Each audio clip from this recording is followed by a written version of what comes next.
son was detected with autism. He was about 19 months old. He was diagnosed 3 years old, and then that time we tried ABA, speech, OT, everything. I am trusting my child's life in your hand. This discussion is really for those parents who were where all of you were a year ago. 2.5-year journey span of intensive therapies, diagnosis, and we did everything we could do. At the end of that road was only hopelessness. 1 year old, 2 months, 1 year old, 4 months, nothing was changing. We tried everything like other parents do. For 3 years, no improvement. Being parents, obviously, to find out that you have a special needs child, and we were devastated to know that he's going to have challenges in life. For a parent that is in that desperation, in darkness, in the need of answers, where everyone else around has closed their doors and say there's nothing to be done. We had promised ourselves that we would do everything to do the best we can for Shan. And then the magical chapter opens is when I first came across your conference of Untangle Autism in Bahrain. For me as a parent, that was the very first time I knew about stem cell associated with autism. We saw somebody that had been through this program, and that was the bottom line for us to make that decision. After stem cell, she starts sitting like a typical student. She starts focus almost 100%. His attention has improved, his receptive language has improved. We tell him to repeat and he repeats. Because of the Dr. Alok Sharma's words only, I came here and I get very good results in the first shot. Having found NeuroGen, whatever we're doing here is going to be that best. Totally happy to see that my child is happy and enjoying life. Now after second shot, she starts reading English Amharic, speaking English and Amharic. I am teaching her Arabic at home. Now she's reading Arabic words. I am so happy to come to NeuroGen, and I invited all of my friends in Ethiopia. It is fantastic the job that Dr. Sharma has done here. A truly God-sent angel that came to our lives. From my own personal experience is for every parent who has a child who's in need of this help and who is in darkness right now, that the only place for you to get into brightness is to head to NeuroGen. This is something that you should really consider if you want to help your kid to have a better life. Thank you, Dr. Alok Sharma, because you changed my daughter's life. Welcome all of you to this wonderful discussion. It's a real privilege and pleasure to have some very, very special people with us. So I'd just like to introduce all of us. We have Luella here from the Bahrain, parent of a wonderful special needs child. We have Sukwinder from the United Kingdom, again parents. We have Dr. Hemangi with us, who's the additional director of the NeuroGen Hospital. We have Jessa, who's from the Philippines. We have Nandini, who's also the additional director at NeuroGen. We have Samira from Ethiopia, and we have Catherine from the United States. So we basically have people from 4 different continents. The purpose of this discussion really actually got triggered by a conversation I had with you, Luella. You know, on Monday, I was doing rounds, and then, you know, it was late, quite late, and then she just, you know, standing there and spoke with such intensity and such emotion and feeling about the change in your child after the treatment. When you're doing something, you don't realize its own value because you do it every day, you know. And when you get to hear of it from somebody who's received that service, it really actually touched the heart. And then I said, why not we have a discussion? And then there were a couple of other parents. Now all of you are right now in NeuroGen, okay? All of you are here for your second visit, and all of you have taken treatment before for your children, and the very fact that you are here a second time means that you've had some benefit. I mean, nobody goes to a place again if they didn't benefit the first time. So what is the real purpose of having this discussion? You know, when we started this work, 2008, very few people had heard of stem cell therapy. Autism, the incidence of autism was not so high, and parents had not heard of this treatment. But today things have shifted. Today, a whole lot of parents have now started hearing the word cell therapy or stem cell therapy. The first thing is, when you read this, there is confusion.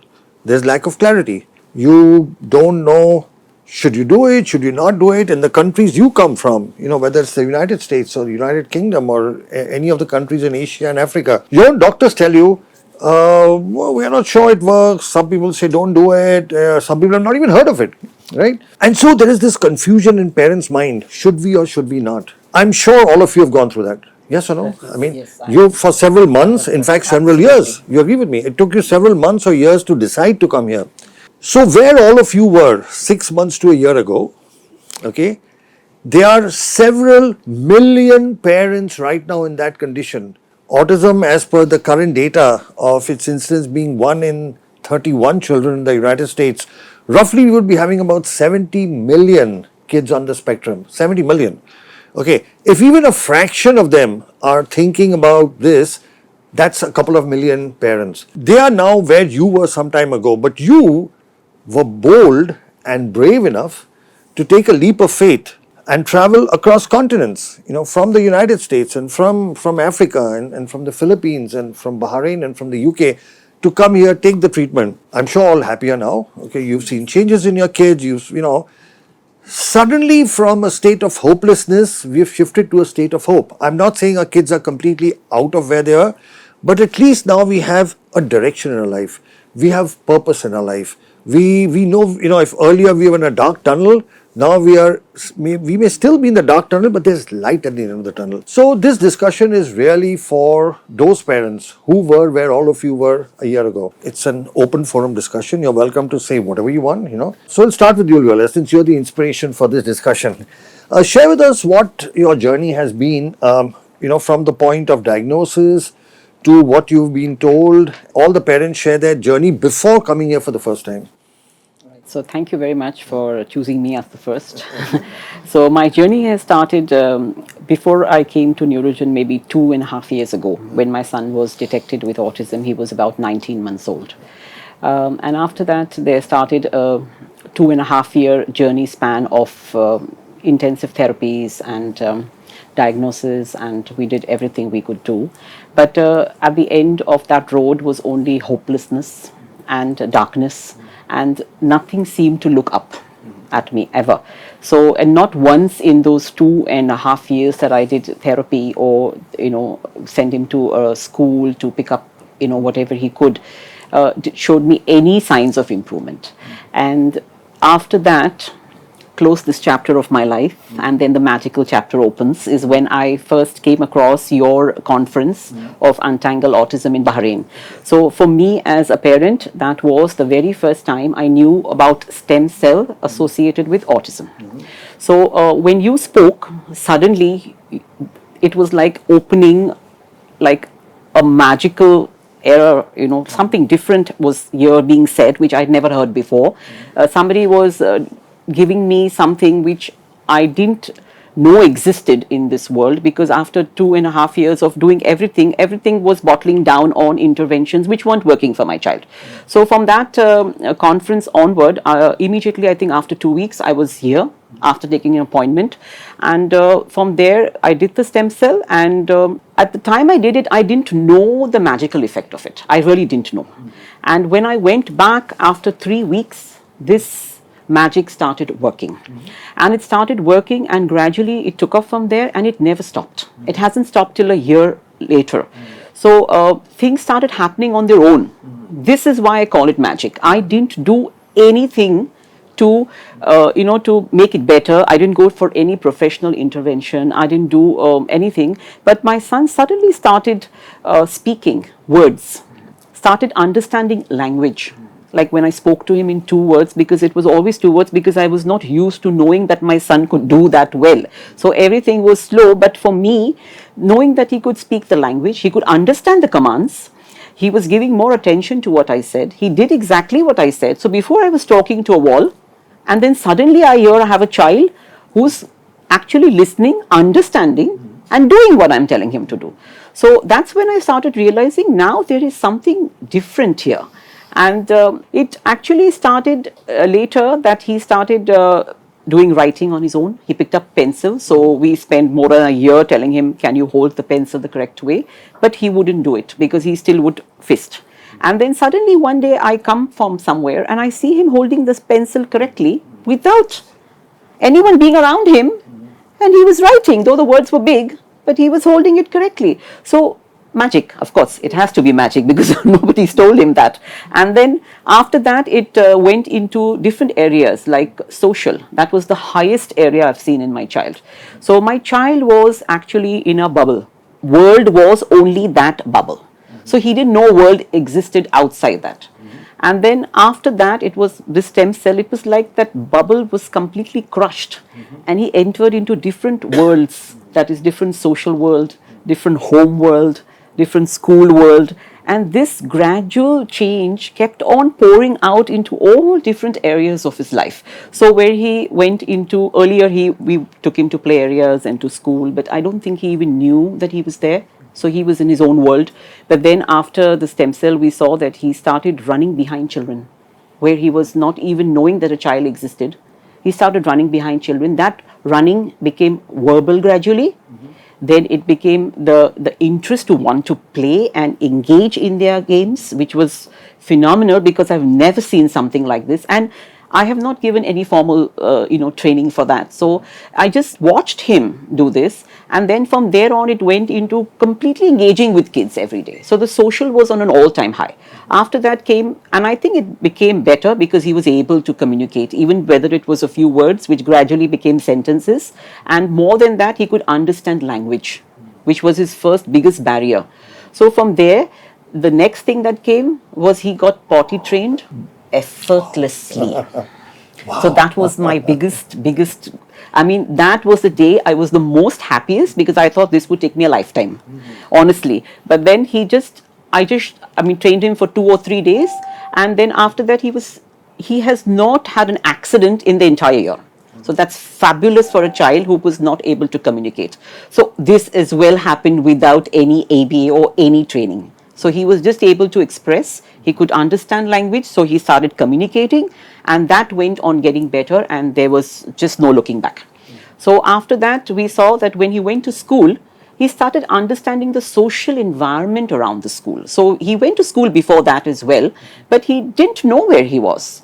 So when he went to school, I started realizing every day I used to interact with him, asking him, who are your friends in school? Do you have friends? Or, he earlier asked, it was like talking to a wall. And this time I started getting response as the names of friends, which I confirmed back with the school. Do these children exist in his class? Then I started asking him on the days when we had birthday parties, whose party was it, and what cake did you eat? And, were there gifts? And what games did you play? So, gradually I started going up with my conversation daily from school. And I realized at the end of maybe 6 months, he was actually communicating back and forth with me. And yet at this stage, no formal intervention. So that's why this magical journey is truly magical. And for every parent, I would say, try it once. Because if after intervention, you are not getting what you feel you should get, and what intervention promises to give you, which is actually the thing which everyone tells you is the only solution for autism. So I didn't get it after 2.5 years of doing it. And here, after 1 year of not doing it, I got it. So mine is a classic example which nobody can question, because here I am telling you that here is 2.5 years of intervention. And here is 1 year of no intervention. But when I say no intervention, I have managed to sit with him. I have spent an hour with him every day. I have, bought puzzles and some grammar books and some Play-Doh, and, engaged him in different activities every day for an hour. Have managed to take him maybe 2 or 3 times to a common play area, because he doesn't have too much of a child group where he is. So I did provide him these things. These were the only things I gave him. But everything he did was on his own, purely on his own. So you actually really brought magic into my life. So I was hopeless in May when I came here, and I can tell you, today I'm sitting here, just in ecstasy is the word. Totally happy to see that my child is just happy and enjoying life. So, you've given him a voice, you've given him an expression to tell me that I'm not happy, or I want this, or I don't want that, or, I want to go here, or I like this, which earlier was never there. So basically you have given him a world. You've given him a world, and a world which he knows, which he loves, he dislikes, and everything. There's emotions, this everything. So it's been truly, truly magical, truly magical. And yes, I didn't know about this stem cell. And yes, I never had a doubt I wanted to do it because the earlier journey was dark. So I don't know, you said parents take many years to, decide they want to do that, and the fears are there, and there were these fears in my mind, but for a very short span, because the before time of darkness, which was almost 2 years, didn't leave me much doubt that why should I not try it? Because the question I always ask myself is, why shouldn't I try it? What if that 1% it works, and if it works, my life changes and his life changes forever. So here I am, happy as ever. Thank you so much. Thank you. That's amazing. That's amazing. Sukundar, you want to share your journey? Yes, with taking time making our decision, it was very difficult. We found out Sean had autism when Sean was about 2 years old. He was still at play school, and he would be darting around from one activity to another, not spending very much time on one thing, and the nursery nurses there picked up that something's not quite right. So we referred to the specialist, and he was then quite quickly diagnosed with autism and a learning disability. However, from there we were then waiting to get to school, and he went into mainstream school at the time, and he didn't actually get any specialist sport as such.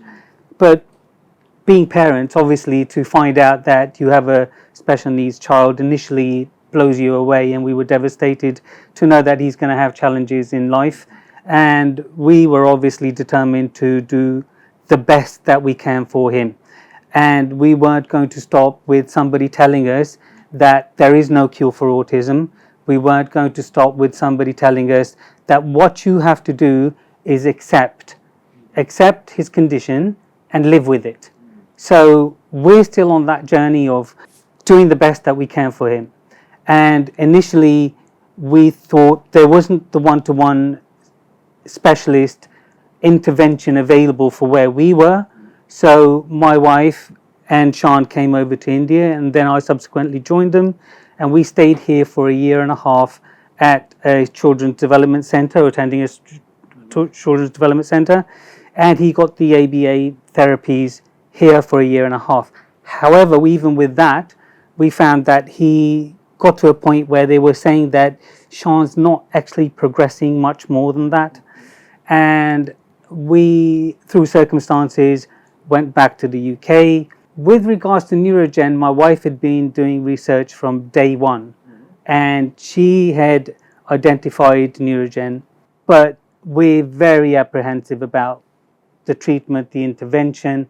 I guess three things that parents want is, one, their biggest concern is now in the world that we live in, who's going to look after this child when we're not here? Yeah. That's the bottom line. Yeah. And then, secondly, we obviously wanted to do the best that we can for him. And with regards to NeuroGen, it was a very, very, even with NeuroGen or any other intervention, the second thing that you don't want is your child to become worse condition that they're in right now. And that is the factor that stopped us leaping into something that we didn't know, or the unknown. Various voices out there saying, do it, don't do it. People close to you saying, don't do it, do this or don't do that. But my wife knew somebody who had actually brought their child to NeuroGen, and that child had one round of intervention, and that child went back, didn't need any further, and as you've experienced, yes, they had the miracle, and their child lives a fully normal life, attends schools, attends parties, has a social life, and living life normally. So for us, the very bottom line there was, if we still had doubts, we knew somebody, we visited somebody, we saw somebody that had been through this program and had enriched their life. And that was the bottom line for us to make that decision, for us to go ahead and pursue this program too. So it took us quite a long time in that process to get here. But we came here in January and we had that first round of intervention, and Sean did start showing improvement after about the third week. Sean, one of the traits Sean's had was that you couldn't let go of his hand and he would run in random directions. So even as a safety concern, you'd never let go of his hand. And it was almost impossible to think that day would come where we could just do that. But after the third week, we were walking to school, we let go of Sean's hand, and Sean walked with us all the way to school without darting off in any direction. So that was, wow, things are happening. And then Sean only attended 3 hours a day at school. However, I've let everybody have a read of his school report, and he's been wowing his teachers. Now, Sean's background is that he has always had an incredible ability to teach himself. I would say up to today, he's taught himself everything, from phonics to reading to learning everything he knows, numbers, from 1 to 100 backwards. He used to do that very early in his early days. And now he's able to, when he was at school, he's shown his teachers that not only can he count 1 to 100 or 1 to 20 that I know of, but not only just in English, but he does it in probably about 7 different languages. Wow, 7. Which ones? Oh, to name, I mean, he had an ability to be able to listen and recite songs. Some of his favorite songs are in Hindi, and he used to be able to recite the whole song very early. So the languages that he can count to, or even say the days of the week or the months, colors, English, Punjabi, Hindi, Spanish is one of his favorite. And it's not to say that he's learning, because he'll say Spanish, I'm going to get this completely wrong, but he would say what is red in Spanish. This means red, this means that. What is Saturday in Polish? Oh, Polish. Yeah, so to name a few, Spanish, Polish, English obviously, Japanese. And I know Japanese because I used to do karate when I was younger. Okay. And I only knew because I can only remember our sensei used to count up to 10. And I remember that. But Sean goes further than that. And I think he counts up to 20. So he's taught himself all this by himself. But one of the other things that I was quite impressed with that lately is that he is able to. I have 2 screens at my desk, and when he gets onto my desk, he's able to use both screens. He can use the mouse, the cursor. He can follow the cursor from one screen to another. He can use the scroller when he scrolls down. So IT whiz, definitely. He can bring up applications, and he can write on the applications what he's searching for. For instance, 10 in a bed. Search, bring up the song, play it, search similar songs. So he's able to use the computer quite well. And he's been able to, at school, he's wowed his teachers in that he's able to write things which they weren't on a screen and a keyboard. He can't do holding a pen and paper, but he can do his ABCs, write things, spell out months of the year, the week, etc. on the whiteboards or the interactive boards. So he's able to do quite a lot.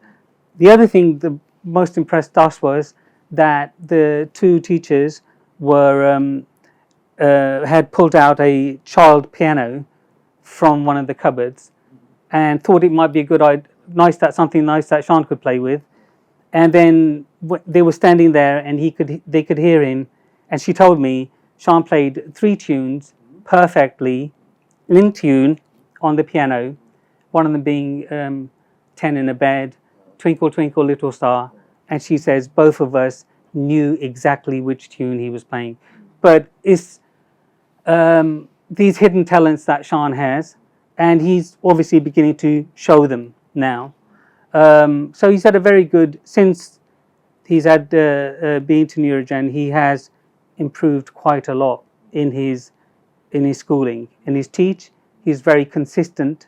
Soon after, he was beginning to spend, before he was spending maybe 1 or 2 minutes on his teaching activities, but then he was beginning to spend 3 or 4 minutes, and he was beginning to do consistently. He was then able to move from one activity to another, beginning to interact with other kids more. So he's had a very good report from school, from somebody else, to reinforce that something is happening positively. So yeah, we're very impressed with like what's happening at the moment, but we still feel that he has some way to go. He's very, he has a lot of improvement to make in certain other areas as well. So we consider we're halfway in that journey. But coming back to where we had started off, is that we had promised ourselves that we would do everything to do the best we can for Sean. Now, we don't know what that outcome will be ultimately, but having found NeuroGen, we feel supported. We feel that whatever we're doing here is going to be that best that we can do for him. And we're quite satisfied with that knowledge of knowing that this is what we're doing and that's the best we can do for him. Thank you. Wonderful. Sean is now 9 now, and when we came here, he was 8.5. That's quite a long journey from when we found out that he had been diagnosed. Yeah. Amazing. All right, Jessa, what about you? Let's see your journey. Hello, everyone. I'm from the Philippines, and like all of the parents, we have experienced a very, very difficult road, even denial in the first time we hear that my son has an autism. And then in the Philippines, autism is not very familiar word because it's new. Because before they just label the kids, that's slow, he will grow out of it, or like that. So not yet very common, the word autism, and the government has just no support for our program for autism yet. And then when I was there, he was diagnosed 3 years old. And then that time we tried everything like other parents do, ABA, speech, OT, everything. And then for 3 years, no, slow improvement to no improvement we observed. And then it is very expensive in our country for the treatment. And that one time, I got so depressed and frustrated. I said, I'll stop it. So whatever it is, so I let the universe guide me. Whatever will happen, will happen. I said, and then I'm tired. And then that night, some ad on the internet was, I read that stem cell. There is a study that stem cell is for cure for autism. And then I am very fond of researching. And then but a day after, his father also said, I heard stem cell, there is a study of stem cell for autism. And then I said, yeah, I also heard about it. And I did a lot of research. And then I inquired in our country, Philippines. And it's very, very expensive. And they said that stem cell here is only for anti-aging. It's not for any other application yet. So I was quite sad, but I did not stop my research. And I found Dr. Alok Sharma's interviews in YouTube and his podcast. And everything that I had questions in my mind, the answers were there. So everything, and then I said, this is it. This is a hope for not only for me, but there are a lot of parents in the Philippines and Southeast Asia countries. We were not that rich country, So there are a lot of parents that has the same situation as me. So I said, why not we give it a try? So I know this is, I told my husband, this will not be very cheap because we're gonna go to India, but I think it's worth as a try, and then it's hope for not for only for us but for other parents. And then other parents were supportive. They said, yes, you do it, and then you update us, and we're hoping that this will be hope for all. And then at first, my parents and my husband's parents were against it because why were you have to go to India? It's so expensive, and what's the procedure and like that. And then we just follow our gut, my mother's instinct, I think. And then we went here, but it's not an easy journey. Also, we have to. Our developmental pedia said that is not yet approved study, but we still went here, and I think that's the best decision we made because right after Jordan's stem cell, I think we took 1 week, and then on our way to after the stem cell procedure, we have therapies, right? And then one of the therapies, his father attended, and then Jordan was like, "Daddy, Daddy," and then he was very happy, and then he showed me the video, and I said, "Why is this video shaking?" Because he said, "Because I'm almost gonna cry." It's the first time I heard my son call me daddy. Oh, wow. Yeah, and then, yeah, it's very emotional. And then when we went back, I never told our therapist, speech and OT, about Jordan. Okay. And then a few months, they said, we don't know why Jordan is improving very much. And I never told them yet because, and then I want to see the results. And then the parents are my parents and his parents, first they were against it. But after the therapy, they were the ones who say, you go for a second round. And because before, so like their improvements, Jordan also has that improvement. His awareness, his sleep improved, his gut improved, and his immune system boost because of that. His eye contact, everything. And his elopenness was removed. He's now had a sense of danger. And then the very important part is his behavior. And then I think that that is because of the stem cell. And then because of his awareness, we are now able to teach him how to write and how to read. And we have observed that he is fond of Legos, the building blocks, and then he can do it by himself, just following the instructions. He can build himself anything, trucks, and he can identify construction trucks, all of it. And that's why when I talked to his dad, and he said, this is the best decision we've made.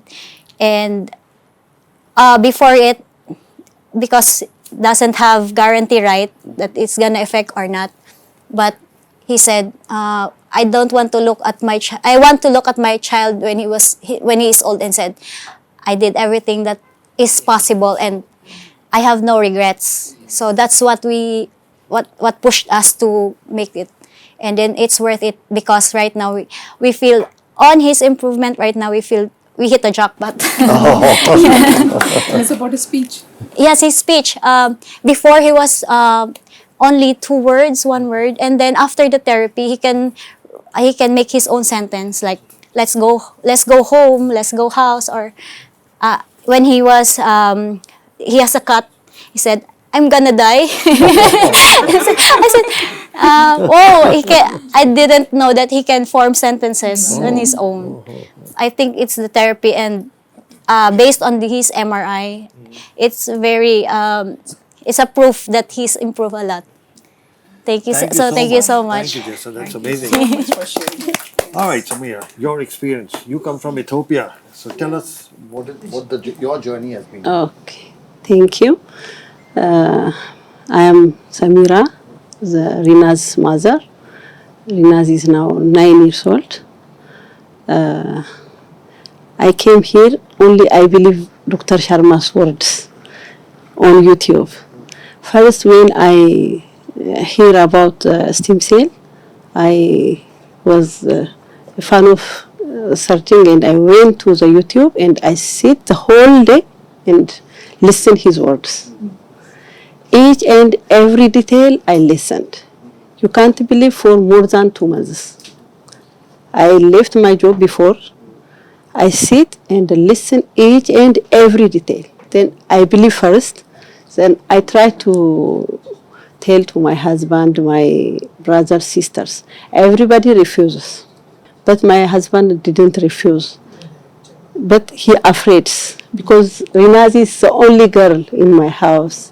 And he afraid if any side effect, if that creates something, how can we accept, then we will be in a big problem. Then he said like that. Then, no, you have to see with me.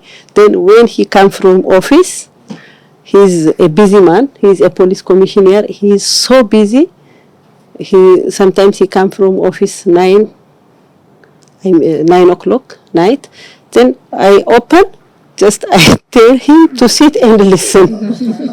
I select 2, 3, then I open the TV and he watch everything. Then he convinced. After that, we try to communicate you people, and we came here. Because of the Dr. Alok Sharma's words only, I came here and I get very good result in the first shot. Rina's in the previous, she was in inclusive school. She was unable to speak. She was unable to sit. When the classmates enter the class, she come out from the class and play.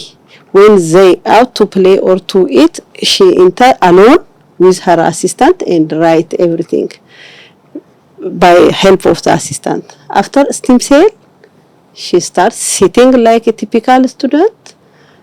She start focus almost 100%. She become more than others. Within 6 months, she start speaking more than 3, 4, 5, up to 5 sentences, 5-word sentences. And she stay in the room. Her focus become more than others, and she want to do more. The assistant, she's giving assignments daily, additional assignment. She has to prepare assignment. Rinaz cannot stop writing, and with good handwriting. Very good handwriting. And after that, she scored that, at that time she was in a KG3, she scored 100% only. And socialization also, she get 2 friends, 2 girls. She knows their name, and she tell me, my friend Haset and Aisha. Always telling my friends Haset and Aisha. That is for surprising for everybody. Who is your friend? I am asking always. She say Haset and Aisha in our language. At that time she can read English but not speak. She can write Amharic and read Amharic. Now after second shot, she starts reading English Amharic, speaking English and Amharic. Even I am teaching her Arabic at home. Now she's speaking, reading Arabic words. Oh, okay. Yeah, she become very smart. Now she's in a grade 2. She passed to grade 2 in 95%, 95.4 something percent. And now her socialization become very good. Now she knows 10 friends' name. At school, she's helping her teacher by giving everybody, she knows everybody's name. The teacher giving assignment her, read on the exercise book and give for each student the assignment papers, their own exercise book, everything. She is working in the classroom. Sometimes she stand in front of all the students and sing for others. They follow her singing. Sometimes read book in front of them, Amharic and English, and every side she's improved. Speech, socialization, cognitive skill, almost 100%. In Ethiopia, somebody diagnosed her, assessed her, and cognitive skill almost 100% recovered. The only problem is this sensory issues that will be gone in this one, inshallah. I am so happy to come to NeuroGen, and I invited all of my friends in Ethiopia, all of my friends. Most of them are coming. In future also they will come. And thank you, Dr. Alok Sharma, because you changed my daughter's life and also my life, my husband, everybody's, our family, all is respecting your help. Thank you. Thank you. Tell us about her hair. Huh? Huh? About her hair. Oh, hairstyle. Oh, I'm sorry. I took her to hair stylist always, within 2 weeks, something like that. That takes more than 1.5 hours. She will remove that first at home. Then immediately she asks. After she remove Ethiopian hairstyle, do you know? Mm-hmm. After she that takes more than 1 hour. That removing it. After that, she will go to. She will ask me to go to beauty salon. Then I will take her to beauty salon. Then she sits for long time. They wash it for 3-4 times. She's patient. Other kids, typical kids, may cry, may shout, but Rinaz is not like that. Everybody is surprised because they know her before with phone, help of phone. Sometimes we give her to play something, otherwise she didn't sit. Now she wash everything, finish, then sit. They did for more than 40 minutes. She sits there and finish. After that, she thank and go. And she also select the design of her hair. Yeah. So many designs are there. Sometimes I give her the chance. Sometimes she select and she select clothes also. Before she don't know about the clothes. When her father drive, she read everything and she asked father buy red dress. Father buy yellow shoes like that. Na? In color, she asked shoes, dresses, jacket also. Last time also she said, Mama buy me Spider-Man jacket. She said like that also. Thank you for giving the chance. Thank you. That was wonderful. All right, Catherine, you are from the United States of America. All right. And recently, the United States, there's been a lot of, focus on autism. Your President Donald Trump on 6 or 7 occasions has spoken about the increasing incidence of autism from 1 in 10,000 in 1970 to 1 in 31 now. And the present Health Secretary, RFK Jr., he himself had multiple interviews and podcasts, has spoken about the increasing incidence. And he's talking about, he's focused more on the causes, So suddenly last 6 months, a lot of attention in autism in the United States. So we just want to know from you what your journey has been as a parent in the United States and everything else like these parents have shared. So please. Thank you for the invitation to come and talk. My son was diagnosed when he was 2 years old with level 3, very high. So he has had a lot of good things coming out of stem cell, but not to the point that what you are, explaining with your children. And I understand because he was really doing bad. I mean, I know that each of you has your story, and I wonder how bad it was, but ours was really bad. Autism doesn't come alone, and I think that probably the doctors here will say, I mean, if it's true or not what I'm saying, it usually comes with something else. That's how I have seen this in the United States, at least. Some kids they have autism, but they also have epilepsy. Some other kids have autism, but they have other issues, heart issues or lung issues. My son was born with laryngo, tracheo, and bronchiomalacia. And 7 days after he was born, he almost died, twice. And I will always remember that night when I put him to sleep, and then I saw him choking. And he was a little baby, and then I thought he was gonna die, so I called everybody at home, and then thanks God, my daughter at that time, my eldest daughter, Catherine, she was training for lifeguard. At that time, she was 15. She wanted to work. She swim, and then said, "Okay, let's go ahead." And then she already knew the maneuvers to help babies. She saved my son's life, and I cannot thank her enough.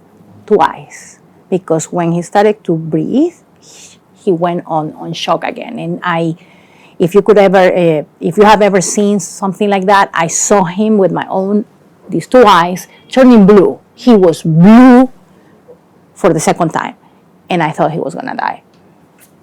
And then we called the ambulance and everything else. It was exactly the week that everything closed in our town for COVID. That 2020, a COVID baby. The paramedics came. We went to the hospital, stayed there 3 days. You couldn't come out. At the time there was a lockdown, and we found out that he had probably tracheomalacia at the time, and that he was gonna grow out of it. That's the word on the street. So he was gonna grow out of it, and it didn't happen. After he was born, and after couple of years, 3 years, everything went south, right? His condition got worse. He will eat, and he will eat into his lungs instead of his stomach, right? And with this, and this is before 2 years old, I mean, forget about autism. We didn't know if he was gonna be alive, honestly. So he started to choke. We went to by the time he was 1 year old, he already had done a whole bunch of therapies. Nothing to do with autism. Feeding therapy, PT, he wouldn't roll, right? They thought it was because gastritis. He started to take medicine for gastritis. And it was a 1 year old, and he had already a long record. So I was spending more time on the ER than at home, honestly. It was another day. I don't know if he was going to be with me the next month. He had fevers all the time, 105, 104.5. It was like that it may seem like an exaggeration, but it's not. He was completely burning. He was a little baby, 1 year old. 1 year old, 2 months, 1 year old, 4 months. Nothing was changing in terms of his health. So we're not talking about autism yet. Just the part that he was sick, right? And all I was hearing was he's going to grow out of it. He's going to grow out of it. And the ENT said, no, he's going to grow out of it. And he was not growing out of it. Then started to come everything together, right? These sinus infections, ear infections. He will drain the drain will come out of his ears like gushing. And these colors. And I didn't know what to do. And he was awake the entire night crying. And he was crawling. He would crawl up my head and holding me here, a tiny little thing here. And I was crying with him. That's how my nights went for years. The only thing that I could do was go and beg the doctor for antibiotics that they would sometimes give to me, right? But his condition got worse, I will get more antibiotics. And if you tell me what antibiotic you have taken, I'll tell you I've already tried that. All kinds, right? And the fever will come down, he will improve, like, the runny nose, the drainage, for 1 day. And then the cycle started again. So I was month, and then the end of December, and we continue to do this. I mean, Christmas, New Year's, I will spend in the hospital, and then that was nothing to do with autism yet. It's just his condition. At the time, I kind of knew that this was going nowhere because so much antibiotics. He was taking a special powdered milk that had a lot of dextrose. If you're maltodextrin, if you're familiar with that, which is not good.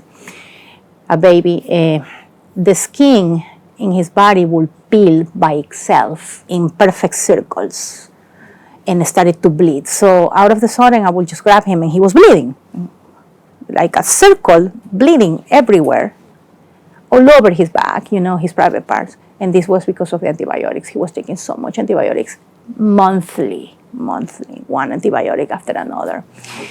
Not only antibiotics, he had a very a wider range of medicines for breathing, and this other one is for preventing the albuterol, and the other, and the drops for the nose, and there was no ending. There was no ending to this.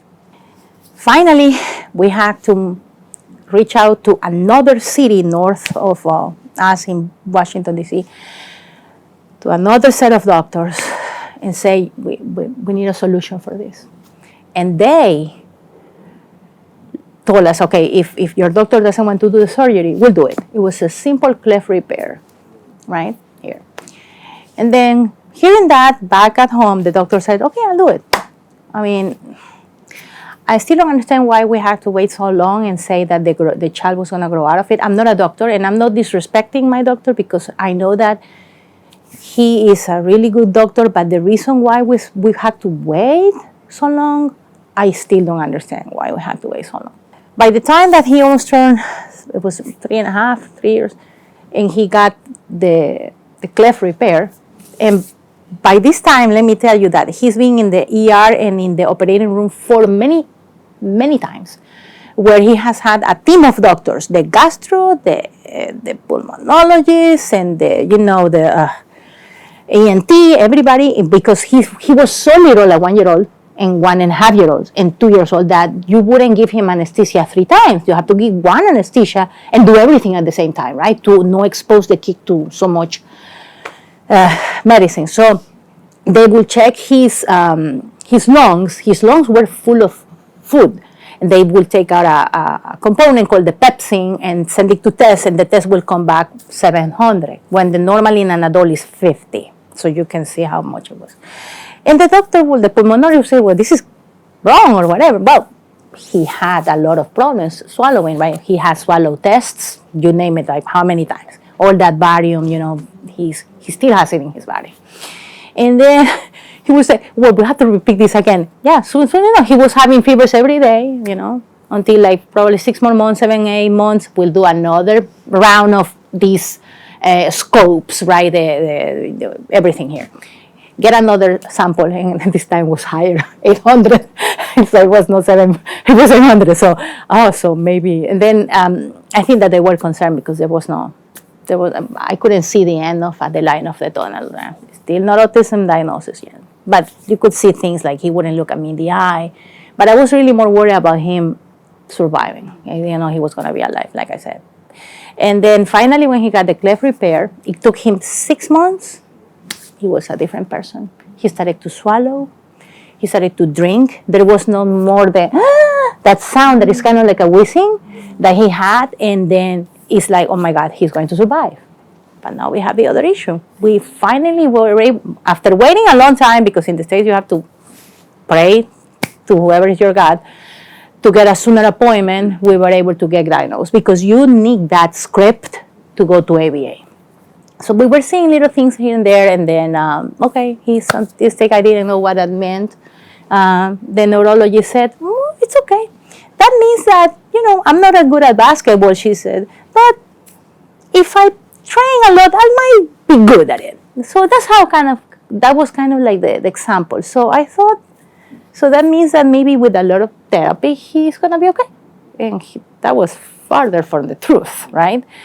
As a level 3, he will do a lot of things at home that I wouldn't even want to say. Yeah, it was really hard. I would be awake most of the time at night because he wouldn't sleep, right? And things, it was very distressed those times. I was trying to work, and I had to probably be awake for almost all day during Monday to Friday and trying to work, and the sleeping was simply not there. I really was lost. I didn't know what I was. I don't know where my life would be if I wouldn't landed here, honestly. So December 31st, 23, I had done a lot of research of many things, right? I knew about red light therapy and the hyperbarics and this and that. I mean, you name it, I already had research about that. And stem cells. Kindly, our pediatrician is a very open person. He also has a son with in the spectrum that is 30 years old. I mean, so he was more open to listen to us. We had already researched about a stem cell. We thought that we were going to do it closer to the States. We had discussed this with my husband and said, yeah, we're going to do it.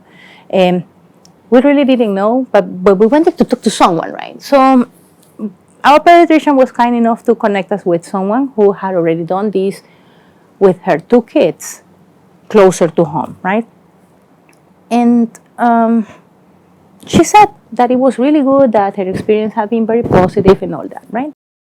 So we were trying to see if we could have done the stem cells close to home, but we have our doubts. What is this about? Sometimes the kids getting these reactions that they get like kind of like a rejection, like when you get an organ transplant and the kids are all like jittery at 3 a.m. for like 2 months and they don't sleep. Is that because of the DNA of the cord blood when they're receiving the stem cell? I mean, there are so many things that we don't know because we're not doctors, right? We're just parents. I ended up scrolling through Facebook on December 31st, 11 p.m. And I saw this mom in a Facebook group that I'm pretty sure that you all belong to these groups of autism because nobody gives you any information. So you get it through other parents, right? So I saw this video watch this video. This is truly life-changing, whatever. And then I click this video and I see Dr. Sharma. You see this kind man talking, and this is Dubai 2023 autism conference. I came, but I'm watching it. And as the video goes by, I'm like I'm the teacher and he's the student, right? He knows what he's talking about. Look at that! He's talking about, I know that because I've researched. So it's funny thinking back because he's a doctor, but here I was like, he knows what he's talking about. I have done that. So I bring my husband, you're like, here, come here. And then, thanks God it was December 31st because he wasn't working. And he said, sit down here and you're going to watch this with me now. Like I have to kind of, he watched the video with me and he said like, yeah. And he's like, yeah. We're gonna think about it. We're not thinking about it. Here, I grabbed my cell phone and I looked for the NeuroGen and everything, and I sent a message. And by God, the next day, January 1st, someone answered me.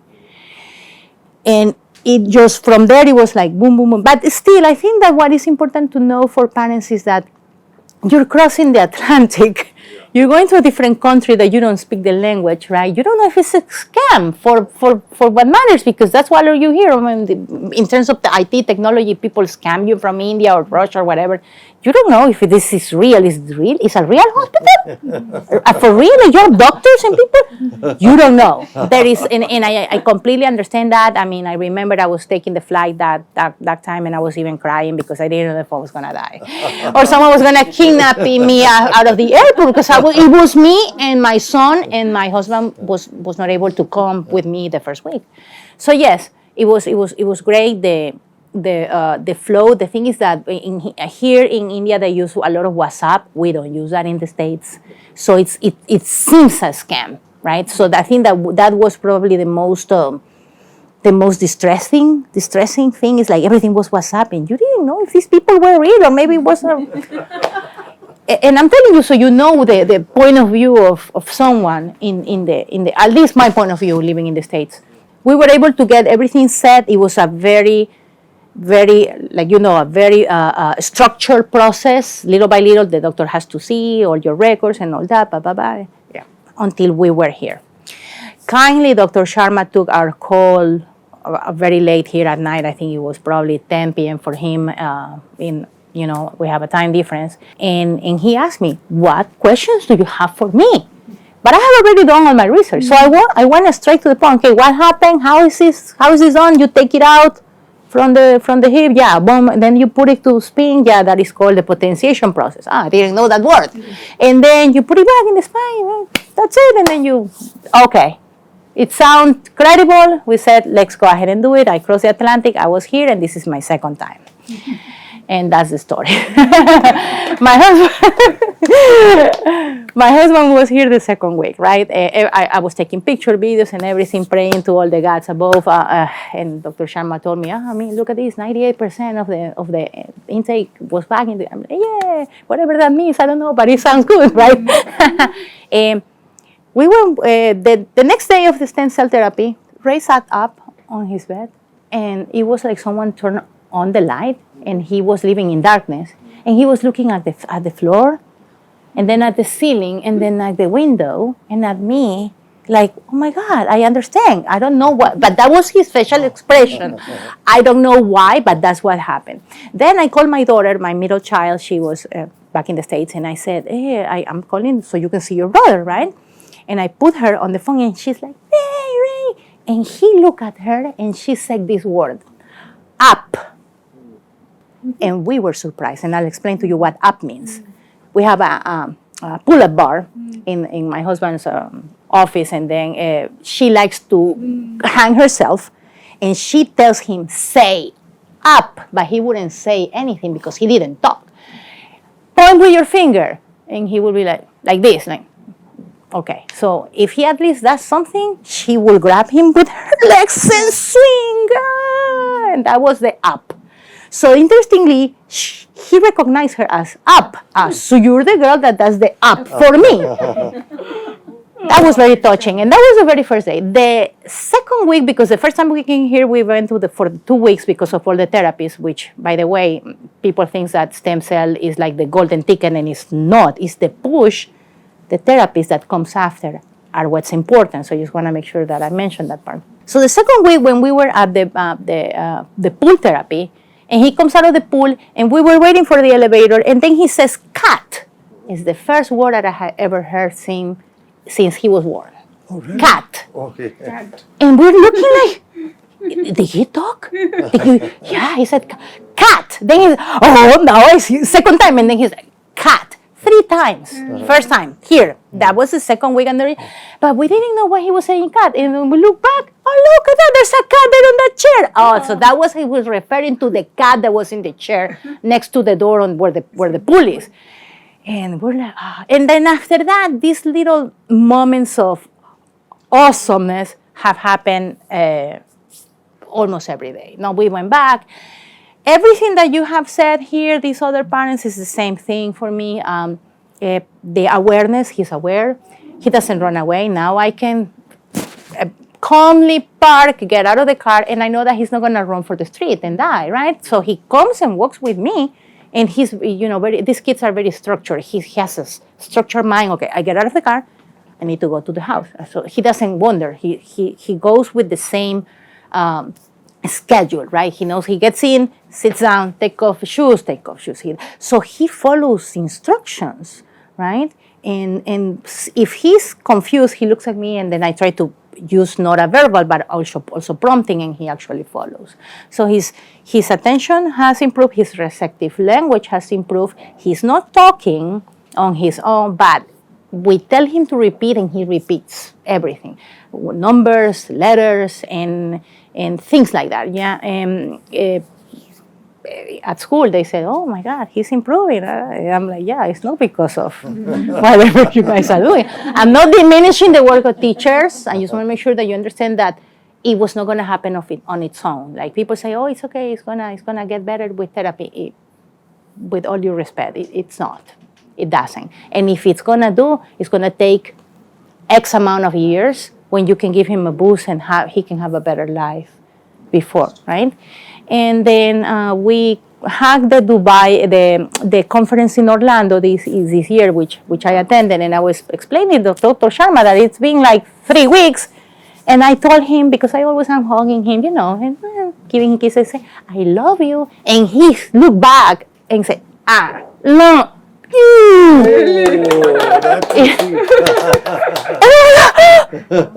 oh my God, he repeats 3 words. I mean, it was not perfect, but he said that to me. And so little things here and there. I mean, anything that you have kind of like share. Yeah, he's not writing, but he can at least grab the pencil properly, and scribble things like that. He's more in here than out there. So that attention span that has increased is key because it allows the kid to learn. Sitting it's hard for these kids to be sitting in a place listening to some instruction, but now that his attention span has improved, he's actually there listening and he's there. Now, he loses focus, yeah, he goes back out. And then that's the beauty of the therapist here in India, because the therapist is more stern and says, focus, hey, here, hey. And then you would feel that is kind of like too rough and, in the States or whatever, the way that they do it. But here it's like, hey, it's like my mom. Like, hey, do it. Yeah. So okay, they're talking to me and to listen. I will listen and then I will do whatever it says. And I think it is fantastic, the job that Dr. Sharma has done here. A truly God-sent angel that came to our lives, because we are seeing finally the light at the end of the tunnel. A wonderful team, Dr. Hemangi with the beautiful, and Dr. Nandini with the beautiful research they done. The support here is from day one. From the moment that you send that text message and say, I would like to do a stem cells and NeuroGen, until the day that you get it done and when you go back home, because they will follow up with you. So it's a family, a very structured process. They have thought of almost everything. The only thing we need here is a track so the parents can go and do some jogging, because we don't have a place to go and run. But hey, the stairs are there, so we go up and down the stairs to do some workout while we're here. But yes, I want to say to those parents that are in this situation, the newly diagnosed parents that are like in shock, and then after a few months you start seeing that everything goes downhill for all the things that your kid is doing that are not neurotypical, and especially for those that don't sleep at night and all this is something that you should really consider if you want to help your kid to have a better life. I mean, I'm not saying that it might 100% work, because there are certain things that you need to take into account, but definitely it's worth trying. Yeah. Thank you. And now we'd like you to ask us any questions. So each one of you can ask either Dr. Hemangi, Dr. Nandini, or myself any question you have. Now you're asking this question not just on your behalf, but on behalf of those millions of parents out there who are where you all were a year ago. So all of you can ask us something. I want to know if, from your experience, when a child has had stem cell therapy and we can see improvements in their scans, that things are improving, and there is definitely an improvement that has been made. Is there ever any instances, or is there an instance where you have regression from that stage? All right, so the scans you're referring to are the PET scans, So that is something which we do here, which surprisingly, none of you have had that scan in your countries. No. Now you have to understand, autism is a neurological problem. It's a brain problem, right? Autism is not in the heart or liver or kidney or something. And despite that, nobody's even looked at the brains of your kids and shown you what is wrong. So when you came here, the first thing we did is we actually showed you what parts of the brain are not working. And because it's a color scan, it's easy as parents for you to understand. The blue is not working, the green is normal. We showed you that when you came the first time. But most important, when you've come a second time, we've repeated the scan and shown you that the damage has been repaired. That is objective proof. Okay. Yes. That, this is a General Electric machine. Machines tell you facts as they are. Yeah. So it shows you that the hardware is improving. So again, I always make this distinction between hardware and software. The brain is like a computer. Computer's got hardware, computer's got software. Now, our cell or stem cell therapy repairs the hardware. All right. Now, software comes from various things. It comes from home sometimes. Parents underestimate the importance of what they do. Everything you do at home adds software to the child. And I always say that the home is the best rehabilitation facility anywhere, because you understand your child better than everybody else. And of course, the contribution of therapists and the schools, all that matters as well. So there's improvement in the hardware, which happens in everyone. that I almost, in this field of autism, nobody uses this word, but we use it. I guarantee improvement in the hardware. Okay, why? Because we've been doing this for 16 years, 16,000 patients. The hardware improves in everyone.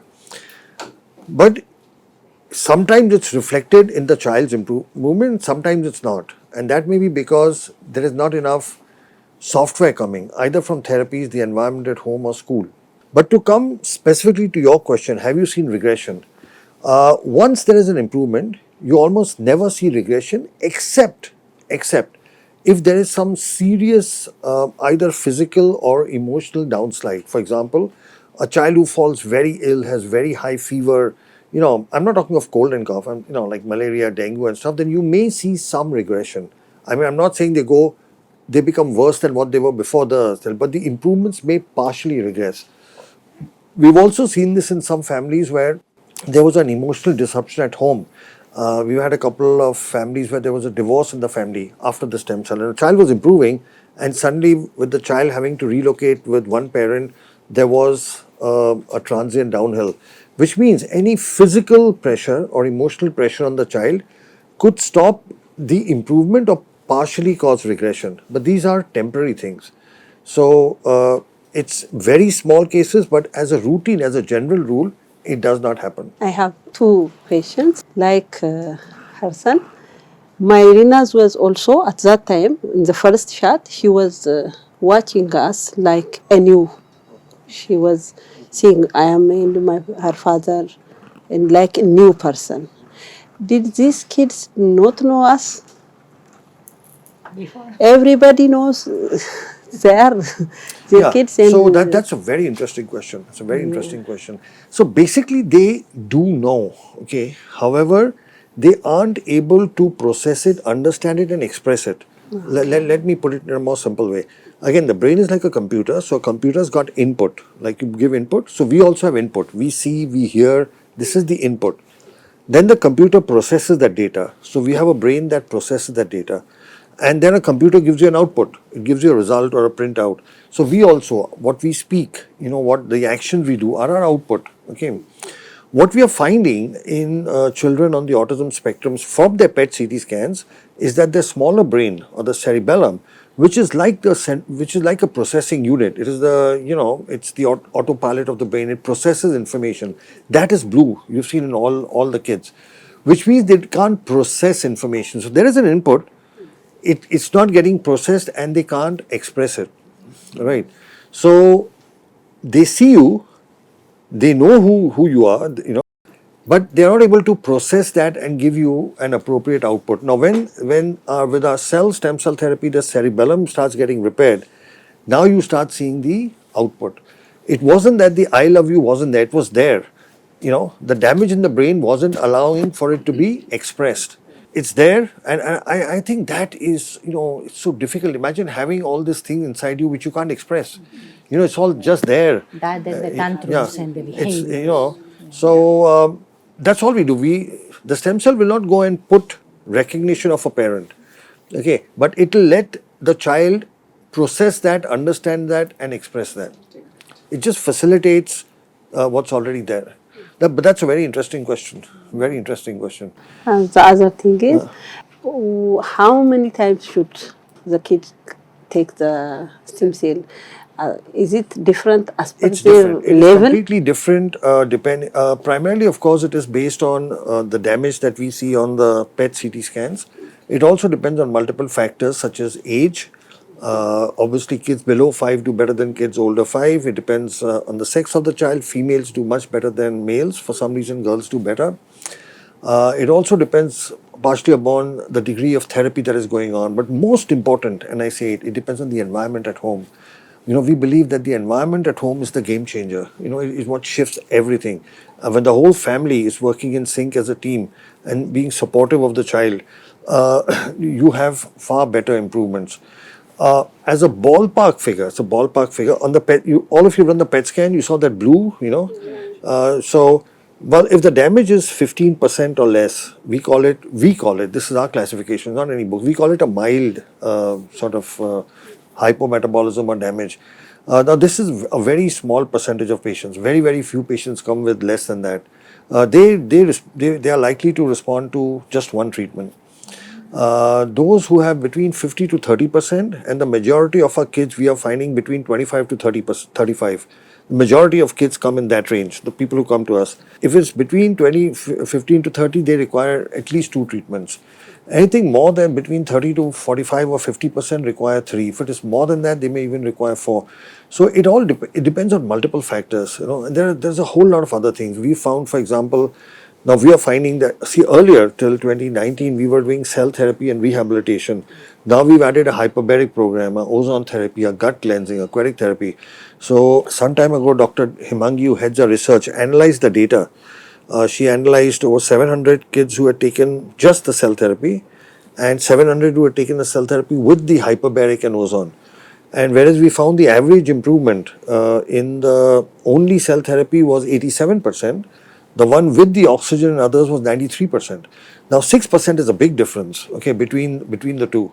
So it also depends on whether you have taken both. So there are many factors which affect the change.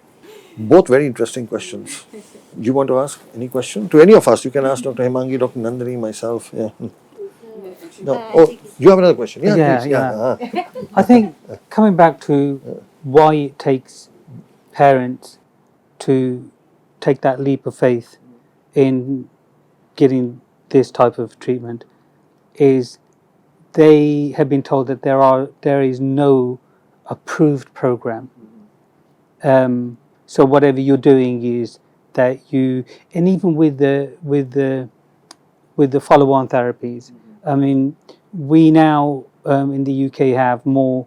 When I went back after the first treatment, I had to go to the other side of London to find a soft chamber which I could hire and have at home, so we could follow up on continuation with the oxygen therapy. But now there's one on, literally a mile away from me. So all of these things are beginning to be recognised more, and even those people have doubts and questions about, do they actually work? Is it a gimmick? That sort of thing. But coming back to, it's not an approved program. Here in India, it is an approved program. So let me explain that. This is where the confusion is. What happens in the field of medicine, there are 2 kinds of treatments. There are products, that means a medicine like a tablet, an injection, a vaccine. These are called products. Okay. So products have, the question you asked was, is it approved? So products have to be approved before they are sold. Any product. You cannot get a vaccine into the market without approval. No injection, no tablet, no implant, whether it's a knee implant or stent, can come into the market unless it is approved. So what requires approval? A product. Okay. A product which is manufactured by companies and sold on a large scale to doctors, hospitals or patients. Alright. On the other hand, you have procedures. Like you have heart bypass surgery, that's a procedure. Okay, you have surgery for the intestines, for the lungs, for the brain tumor removal. These are procedures. Now, nowhere in the world is there an approval process for procedures. You can't go to anybody and say approve this process. So when I've been doing, 30 years I've been doing brain tumor removal and blood clot removal and accident. You can't go to anybody and say, there isn't. And we are not saying it. The Indian government, we have this thing, very clearly separates procedure from product. Okay. Now there's a court judgment from America which talks of the same thing. In America, there's a case, there's a California Institute of Stem Cell in a case with the FDA where they actually said exactly the same thing. There is, and the words are, there is not now, nor have there ever been any approval processes for procedures. In a different way, I give an analogy. It's like films. When you release films, you have to go through what's called the censor board. You aware of that? Nobody can, sell a film. But when you're doing a play in a theater, there is no approval process. It's not that you don't require approval. You can't go to anybody and say, give me an approval. Did you understand? Yeah. So now, what we are doing is a procedure. So there is no approval process for a procedure. Our government says that. Okay. And there are different parts of the world. So Japan has a similar law, okay, which actually says the same thing. Korea has a law which says the same thing. China also has something similar. So there are different parts of the world where they actually separate these two. So the whole confusion about approval is, they say it's not approved. What is not approved is the only thing that can be approved is a product. Procedures have no approval process. I mean, it's not whether it's approved or not. There is no approval process. Surgeons or doctors do it as their own. Now, amongst the things that are required, we have, but you can't just be doing anything that you want. So there is what you're talking about. There is the legality, but then there is something called the ethics. Okay, so what is law? The law says for any product to need a approval. There's no law that says for a procedure you need. That's the law. But there's something else called ethics. Ethics is, what is good? What is ethics? Ethics is something what good you do. What is the principle and purpose behind what you do. So in the medical field, there are ethics. That means what is right, wrong, or good, bad. Something may be okay by law, but it may not be okay ethically. All right. So for that, in our country and all over the world, there is a process. There's something called Institutional Ethics Committee. Now, this is a committee that's registered with the health ministry. So it's not just like any committee. There's a process. They actually check and see who are the people. Now, the people on the ethics committee have to be outsiders. Okay, there's only one person who can be from the institute. The other people are all outsiders. They have to be prominent, and they're all senior doctors, but you have to have a theologian, a religious person, you have to have a social person, you have to have a lay person. So there's a criteria who has to be. Now, the ethics committee, first we have to, whatever we do, we submit that information to the ethics committee, and the ethics committee gives us permission. You can do it. Did you understand that? So it is not like we are doing something randomly. There is a committee of senior respected people who are outside of us, who will sit together. We put up the data, we want to do this. They will review it, they ask us a whole lot of questions, we go back and forth, and then they give us approval. So this is called oversight. So somebody is monitoring what we do. We are not just doing things out of our own whim. There is a process for that. So that is the ethics, right? So we have an institutional ethics committee. America, they have it. America, they call it IRB, Institutional Review Board. In India, we call it Institutional Ethics Committee. In fact, interestingly, in America, in the state of Texas, there is a law. You can Google the law. It's an interesting law. It's called Charlie's Law, which actually permits procedures that we do. Like autologous, it very clearly says for autologous cell therapy, okay, it's very simple. They say for chronic, they don't say specific autism, they say any chronic condition. That is a condition not treatable by other standards. They have only 3 criteria. The doctor should be a qualified doctor.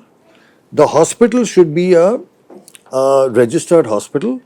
And you need permission from the ethics board. Just 3 things. So in America, there is a law, Charlie's Law, in the state of Texas, which allows this on 3 criteria: qualified doctor, registered hospital, and permission from ethics committee.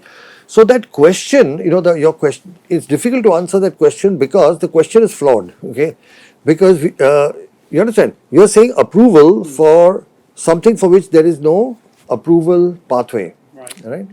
So our Indian, we have something called the equivalent of our FDA, the CDSA. So they have all this written down. They very clearly say, if you're taking cells from the patient and putting it back in the patients and you're not manipulating in a big way, you do not require any approval. In any case, for us over here, we have written approval from so health is a state, like there's a federal government and you have states like you have in America, federal and states.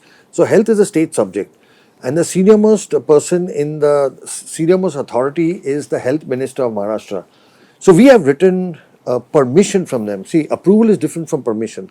So we have written permission to do what we are doing from the Health Minister of Maharashtra. So that is the base on which we do our work.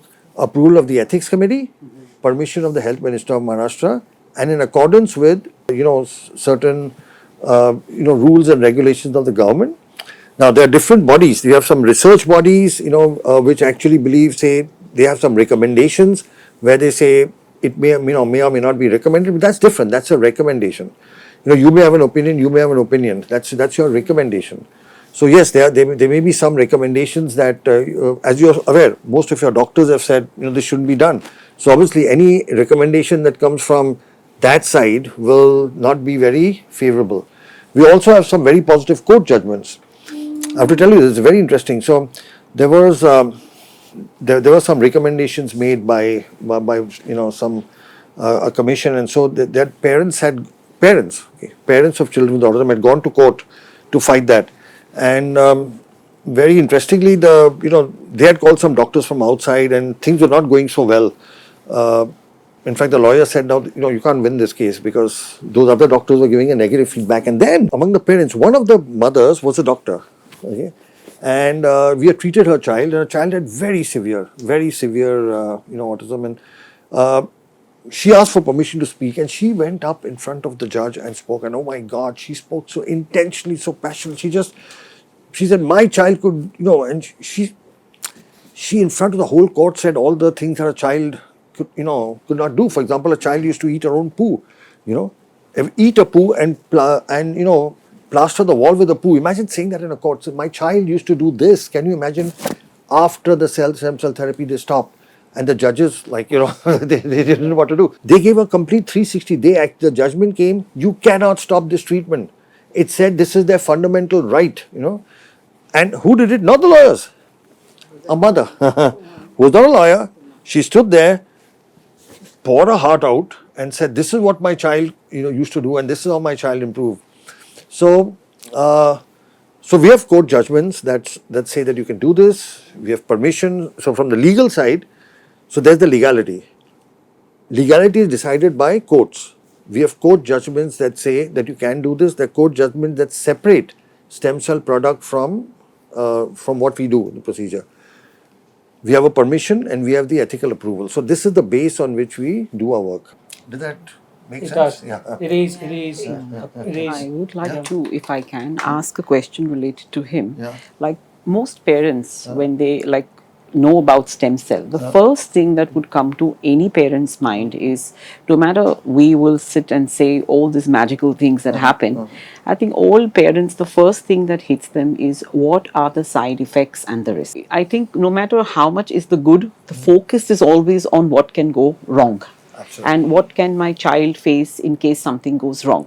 And I think that is one of the factors which do not allow parents to openly embrace it. Yeah. I mean, their child might be in the worst condition and they probably have nothing more to lose, but they will still worry what will happen if that, something goes wrong, and what could that something be. I think that's the one question that bothers every parent, and I think that's the one thing where we went ahead of the others. We didn't bother too much on that, and we just came forward and gave our children a better life. And for the rest of them, I think the one factor that is stopping them is just this question. Now that is, I think, the single most important question that you've asked. So it is true that as a parent, your first thought is the condition of my child shouldn't worsen. I mean, that's like it's a natural thought. There is, it would happen for any medical condition. When we took vaccines for COVID, we asked that. When we take any other treatment, we always ask ourselves the benefit-risk ratio. And when it comes to our children, it's even more so. All right. So, with regards to this, I will tell you our documented data. Okay, so we have done close to 16,000 patients so far, and all our benefits are documented. So are the adverse events. So we divide the adverse events into two. Short-acting. Temporary, which happen during your stay here. So what we have seen is that about 10% of our children can get a headache. It's called a spinal headache, which lasts for about 2 days. This is a peculiar headache which goes away on lying down, but comes only on sitting. So the child will tend to lie down. This has nothing to do with the cell therapy. It's got to do with the lumbar puncture. But it's limited to 2 days. It happens only when you're in the hospital. It never happens when you go home. It doesn't damage the child, doesn't harm the child. The child is not suffering because the child is lying down and there's no headache. It's a headache which will only come on sitting. This can be accompanied by a vomit or something like that. So this is the only thing. It's not of concern, but it can happen. Okay, but it's temporary and it's limited to 2 days. Some kids may have a little pain at the site where we have done the aspiration or injection, and so they may just walk a little slightly, and that again is for just 1 or 2 days. Okay, it goes away. None of these things happen when you go back. Once you go back, you'll never see any of this. The other thing that some parents consider an adverse event, which is not an adverse event, is that some kids after the treatment get a little hyperactive and aggressive, which again is temporary. It's just for a couple of weeks. But this is actually not a negative thing. This is a sign of the stem cells working. The example I give in a lighter way is if I put chili in your mouth, it's going to burn, right? Now that's not a side effect of the chili. That's the job of the chili. It's meant to stimulate the brain. So these are the minor things, reversible things that happen. The only adverse event of concern is that 3% of our children have been documented to develop seizures or epilepsy after the treatment. Now the majority of them, almost all of them, have had a history of seizures in the past. So children who had seizures in the past, okay, there is the possibilities that out of every 100 kids we do, 3 of them may develop 1 or 2 seizures after the therapy. Now, what are seizures? Epilepsy or convulsions? Yeah. Now, this is something which we have documented. If you read all our papers, it is very prominently there in our papers. In fact, we have published a separate paper on adverse events of cell therapy. We are the only people in the world. There's not a single scientific paper. Doctors normally don't like to talk about the adverse events. We've documented and published this, that this is a possible adverse event. Now, if this happens, does it harm the child? Well, or the stem cells or the improvement? No, it doesn't. What do you do for it? You have to give medicines. Okay, so there are medicines called anticonvulsants. You give these medicines and the epilepsy stops. So, is it something long lasting forever? No. It happens. The only thing you have to do is you have to add a medication for 6 months. Okay, when you give it for 6 months, the epilepsy stops. All right. So, it is a concern. I mean, it's not. I wouldn't take this lightly, because when to the parents to which it happens, it can be very emotionally traumatizing that your child is having epilepsy now. So this is the only thing of concern, but it is controllable, it is reversible, it doesn't harm the child, it doesn't take away the improvements from the stem cells. Apart from this, what I mentioned, it is a completely safe treatment as documented in 16,000 patients. And also, if you just see logically, what are we doing? Are we doing a procedure? We are not opening the skull. We are not doing any cut. There is not a single cut. There is no stitch. There is no major intervention. Like any other surgery, like for the brain or spine, you cut, open, suture. We are not doing any of that. It's 2 needle pricks. We are putting a needle into the bone, which can't do any harm. Okay. We are taking out the child's bone marrow. We are separating the cells that we want to use, and we are putting it back in the child through a simple needle. It's a very thin needle, the one we do the lumbar puncture for. There are 2 needle pricks, and we are putting the child's own cells back into the child with no artificial chemicals, no agents, nothing at all. This is natural healing, right? So I hope that answers your question. I can't say it's 100% safe treatment. There are adverse events which are documented, but they are manageable, but nothing serious, nothing that will, nothing can happen that something which the child could do before, the child will stop doing later. That never happens. Please go ahead. Yes, because I had exactly that doubt. Yeah. My doubt was, and I didn't know too much about the procedure, etc. then. And I think I may have really even asked you this question before going ahead, was that you think, oh, it's going to be something that's happening to the spine. Yeah. Where are all the nerves? All in the spine. Are those nerves going to be damaged? And if those nerves get damaged, what kind of damage will that do? So that is one of the barriers. So I'll just explain that. So we have a brain and a spinal cord. Okay. Now the spinal cord, or what you're calling the nerves, the spinal cord ends at what is called the L1, L2 vertebra, lumbar one. We are going in the L4-5, way below where the spinal cord ends. So there is nothing there to damage. I mean, we are entering a fluid, a space which is filled with spinal fluid. The spinal cord ends much above where we go. That's why we go into that level.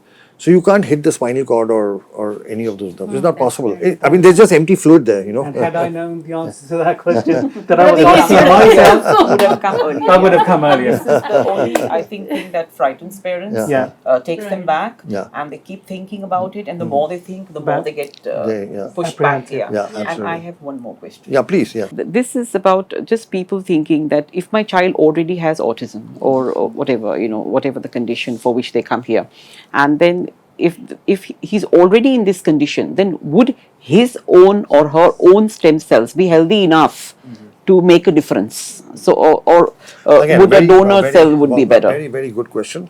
So the thing is, in our child, except for that part of the brain that was blue on the PET, there is nothing else wrong. Your child's skin is normal, hair is normal, teeth are normal, brain, heart, liver, kidney, and stem cells are normal. Okay. Now, what we are doing is we are not trying to cure any genetic defect or something. We are repairing the damage. Okay. You know, it's like just like let's say you have to do a bypass, heart bypass in the child with say a neurodevelopment problem. For bypass, you take a vein from the leg and put that. There's nothing wrong with the vein. Okay, there's nothing wrong in this is tissue repair that we are doing, and the body tends to accept its own cells much better than cells from the outside. How do we know that? Because between 1998 and 2008, for about 10 years, we started doing proper stem cell therapy in 2008. But before that, we did 10 years of work in the laboratory at the medical college. I, along with my colleague, Dr. Prerna Bade, and we worked with different types of cells. And, now in animals, what happens is, you can do the procedure. Later on, you can study what happens to those cells. And we found that when you take cells from the outside, the damaged tissue doesn't accept it as much. When your own cells, we find that the acceptance is better. They assimilate and start because the cells which are damaged, the moment they see their own cells, they sort of welcome them. Anything from the outside, the way the body is programmed, it tends to reject or push away anything that is not its own. Okay, so this is based on our work. Originally, when we started doing animal work, we were working with other tissue types, and then when we realized that that's not working, we found this works better. So that's the reason why. So the cells we are using, by the way, before we put them, we have very specialized machines, cell counters, flow cytometers, everything else, where all the cells, the number of cells, the quality of cells, what percentage are viable, all of that is evaluated, and we have machines that evaluate that, and we only put back cells that are good and healthy. Now, it may happen, it happens very rarely. I think it's happened just once, in all these years that the cells we take out, they're not healthy, they're not good. If the child has had some illness in the past, then we don't proceed, we don't put them back. If we see anything that's damaged, okay, and we have some people from the west and central part of Africa, DRC, Congo, Nigeria, where they have dengue, yellow fever, sickle cell anemia and all that. So sometimes we see, we had, at one patient, right? Yes. One patient where we, Platelets clumped. yeah, and then we just couldn't do it. So we will never put back not good cells, right? Now, to answer the second part of your question, why not donor cells? So the thing about donor cells is, so what are we doing? We are taking cells from the child, putting it back in the child. It's like taking a fresh orange juice and taking an orange and giving fresh orange juice to your child. Okay. When you're taking from a donor, it's like canned. It's like a Tropicana or a Fruity. Now, if I ask you, what would you prefer? Would you give your child a canned orange juice, or would you give your child a fresh orange juice? Okay. Now, it's not just canned. That's also orange juice. Canned orange juice is orange juice. It's not different. But what is the difference? First, it's got a preservative. You cannot preserve anything without a preservative. It's not the donor cells it's the preservative with them which is a problem. There's only one preservative for stem cells. It's called DMSO, which is actually harmful to the nervous system. That's why you can't inject it through the spinal fluid. You have to give it intravenously. And when you give it intravenously, well, let me tell you how it goes. It goes from here first to the right side of the heart, then comes to the lungs, then from the lungs to the left side. Now, when it's in the lungs, there are papers that say about 50% of the cells get trapped here. Right?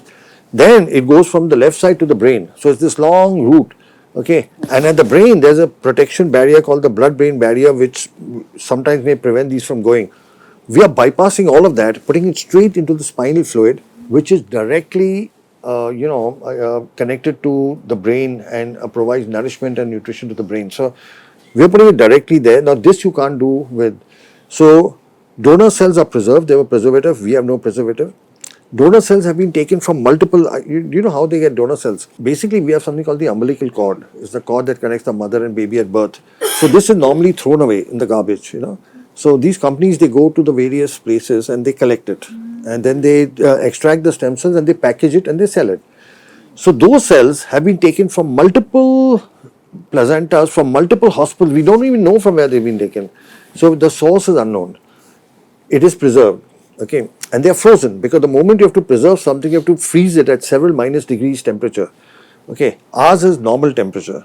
So if you compare the difference, natural versus with preservative, no preservative, frozen versus not frozen, from a known source versus a non-known source, given directly versus giving it indirectly.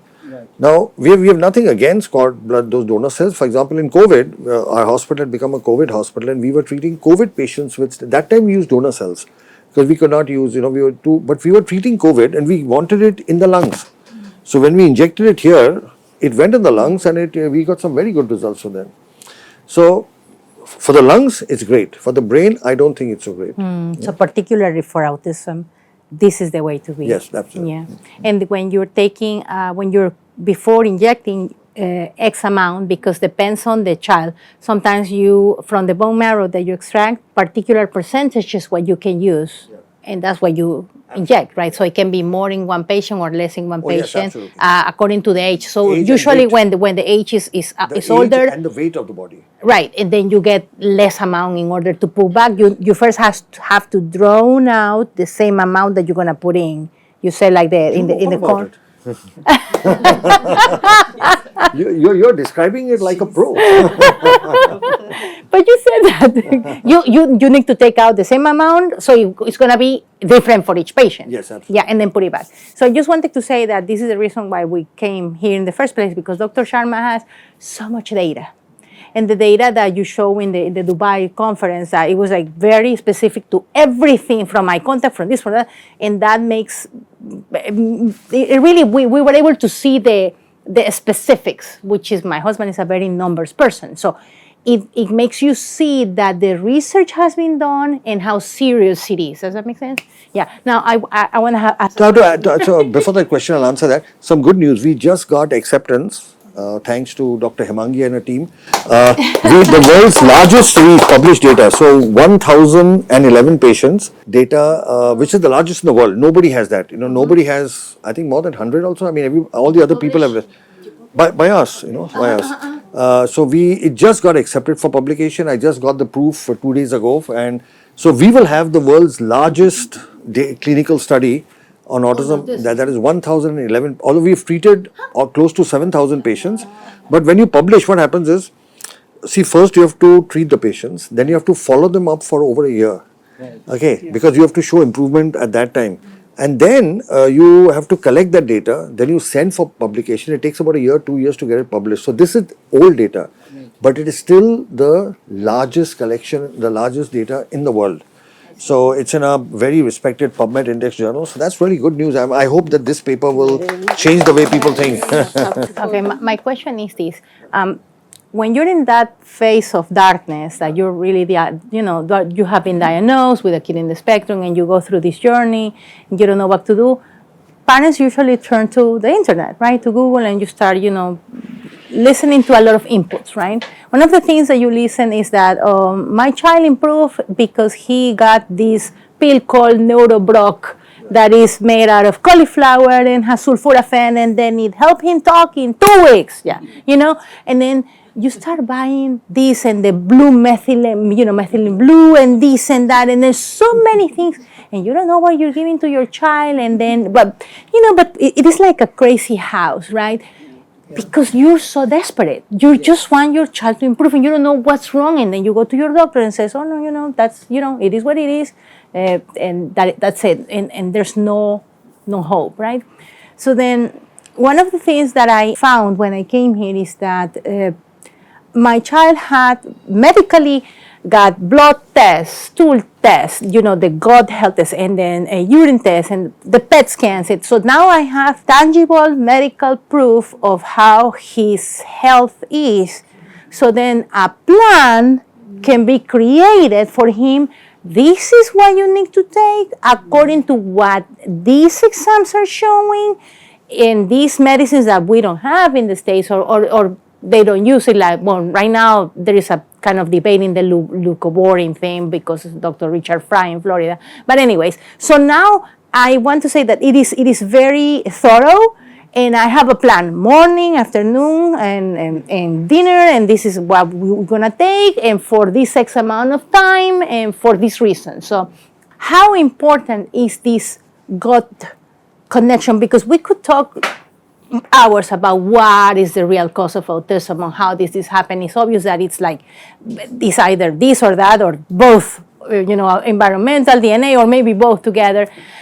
This relation between the gut health and the brain, in order to support the kid that had the stem cell, besides the therapies, because that is the psychological part, the learning, but the physical part needs to continue to be sustained after the stem cell. So it's two things, right? Like the physical and can you just explain a little more about all these, like the medicines, the gut health, and how that works out for a patient? So, the first thing, there is a connection between the brain and the gut. I mean, there's no question about that. The gut has the largest number of neurons after the brain. It's got a large number. It's got a very large number of neurotransmitters. A lot of chemicals you find in the brain are also in the gut. So there is no question that there is a connection. However, we have a slightly different take from the rest of the world. Everybody else thinks or says, or some people claim, that gut problems cause autism. Right? Now, we have a slightly different view of this based on our experience. Now, when we do PET scans, we find that there is an area of the brain, there's something called the hypothalamus, that controls the autonomic nervous system of our body. So, if you remember that, I'll explain to you. We have a nervous system that is under our control, the brain, like right now you're talking to me, your alert brain is talking to me. There is another nervous system called the autonomic nervous system, which controls our involuntary functions. Like you have no control over your heartbeat. Okay. You have no control over, once you eat food, you have no control over what happens to the digestion. It goes and it gets excreted. There are many activities which are not in your conscious control. Autopilot, kind of. What? Like autopilot. No, it's a separate system which you cannot control. Okay. But it's controlling everything. Yeah, So when you you're eat right. food, there is bowel movement, and then your liver is functioning, your It's kind of kidneys. like a basic function in the Yeah. body, kind So of. that system is called the autonomic nervous system. Now, our PET scans are showing that was damaged. It's blue, hypometabolic, which means some of the involuntary systems are not the way they should be. So put it simply, let's say if you eat a particular food, okay, it goes into your stomach, the acid will do what it has to do. The stomach will be a mixer, crush it, it goes outside, goes into the small intestine, the bile gets added, and then the essentials get absorbed, and then they go to the liver, and then the remaining comes out as stool. So let's say when you do this, that's an 8-hour process between the time you eat and I'm just giving you an example. Now in these kids, that time is longer because the autonomic system is not working. So what goes in takes a longer time to come out. What it means is waste material is in the body longer. The toxins Now are whenever waste accumulated. material is longer, those toxins start collecting. Okay. So, and when those toxins start collecting, then it obviously has a damaging effect on the brain. All right. Now, how did we realize this? What happened is we had several kids who like this child who this doctor's child who spoke in the court who used to eat her own poo. We had kids who would eat mud, kids who would eat paint, toothpaste, chili. We had one child who used to eat glass. You would break, I remember it was when we had just started work, and in fact I had referred to a gastroenterologist. They found nothing. Child would break and eat glass. Okay, after the cell therapy they stopped. And that got our mind to think, well, if the cell therapy stopped this, it must be doing something to the bowel as well. Do you understand? So, we believe you correct the brain, the autonomic system from blue will become green, it will get activated better. And now, as the gut bowel increases, okay, the movement becomes normalized, these problems will settle. That's one part. However, if for several years damage has already happened, now you have to correct that damage as well. Because, over years there has been waste material collecting for long. So, what we do is, but we do targeted. We don't do generalized. We do what is you all have had the gut microbiome test, right? Yeah, right. Okay. So the gut microbiome test is a very detailed evaluation. You've seen that. It's almost a 20-page report. It tells you what infection your child has, whether it's parasitic, fungal, bacterial. It tells you the neurochemistry. It tells you what hormones are there. It tells you everything. So we see that, and based on that, then our medical team led by Dr. Hemangi would actually prescribe to you corrections, and that's a 3-month correction. So we are at the same time correcting that. We also use ozone therapy to correct, because ozone is a very powerful substance that actually it's O3. Oxygen is O2, ozone is O3. So when we give oxygen via the gut, and you've had it for your children, it actually also starts a gut cleansing process. So we are doing 2 things. We are fixing the brain, which will make the gut normalize, but whatever damage has occurred, we are fixing that as well, because you have to clean up that process, all right? So we believe in this combination, but we believe in doing it scientifically. We don't just randomly give, take this medicine, take that medicine. It's based on a report, and that so everybody gets a different prescription. In that, first we have to kill the negative, the harmful bacteria, and then add the positive ones. Then we use pre and probiotics and build up the strength. So that's a 3-month treatment process. Claro, but across the board in your papers, for example, when you publish, you should have seen in your research these kids generally have a problem with methylation problems.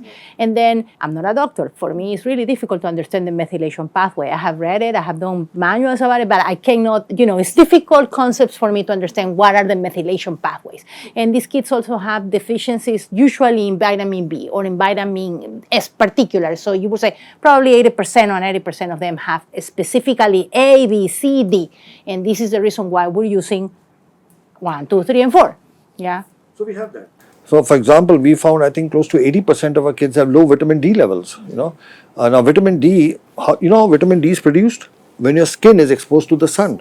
But nowadays kids are not exposed to the sun. Okay. So we are finding, and that has to do with the immune system. Also, we found almost 70% of our children have a gene, the MTHFR gene. You must have had the test done, right? The MTHFR. So there's a mutation of the gene. And what this gene does, I'll just make it simple. It's a very complicated thing. There's a vitamin B9 called folic acid. You want a folic acid? Okay. Now there is a way in which we take it. Like when we take it as a supplement or in our food, it is in an inactive form. Did you understand that? We take it, the way we take it is inactive, folic acid. Once it goes inside, it has to convert into something called methylfolate for the body to absorb it. So the body absorbs methylfolate, but we take it as folic acid. But the gene that converts this, that converts folic acid to methylfolate is which is defective in 70% of our kids, 70%. And then we keep supplements. So that's slightly the difference what we do. Everybody else will just pump them with supplements without even checking. Now we are finding a lot of our kids folic acid is high. And what is done outside, you give a general purpose bucket full of supplements. You're giving something which is high, you're giving more of that, right? So that is the basic, that whole methylation thing is a very complex thing. If you come down right now to Dr. Hemangi's room, people have a chart over there. You have to see it, because you see it and you feel giddy. The whole methylation process is out there on a board like this.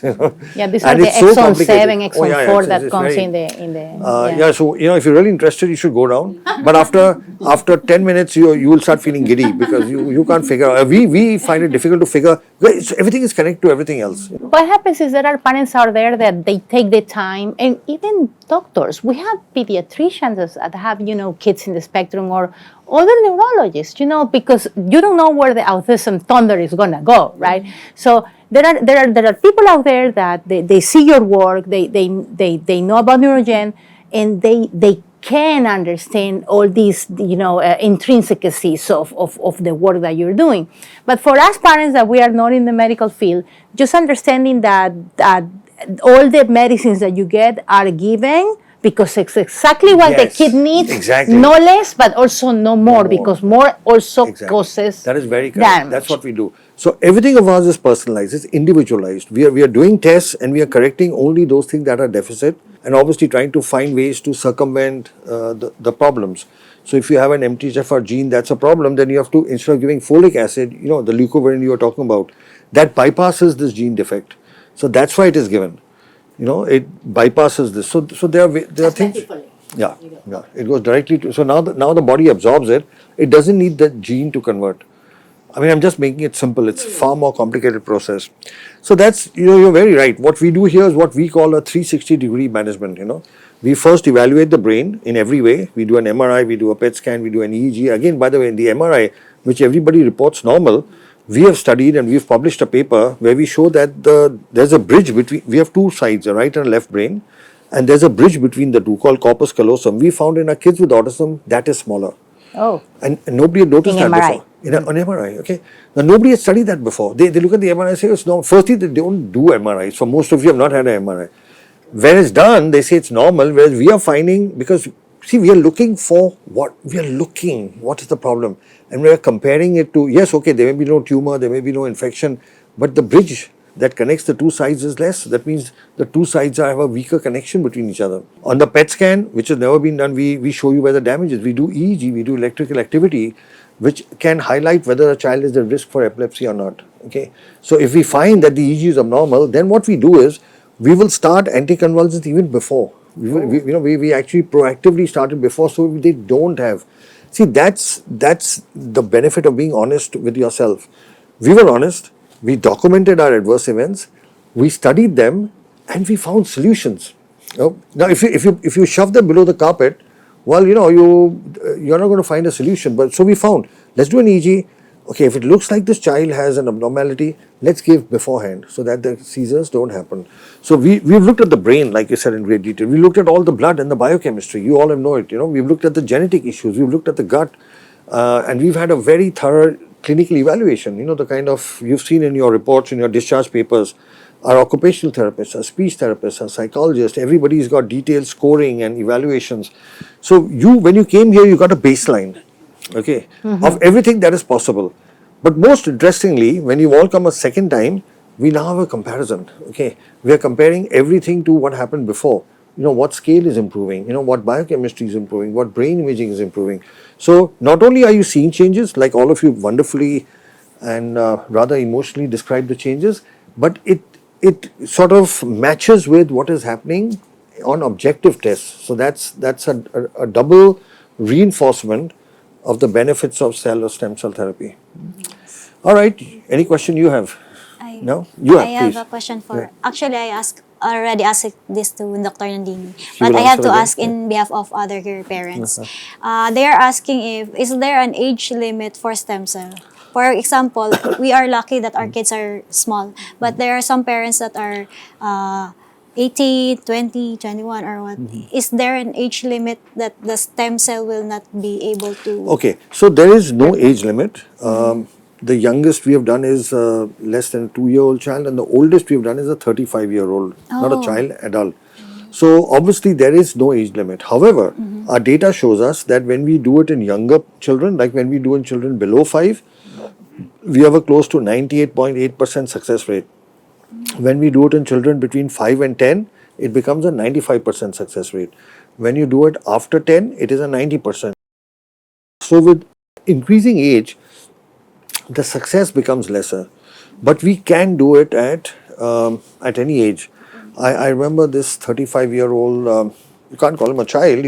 He's from London, and well, the family. I mean, do they become normal? No, they may not.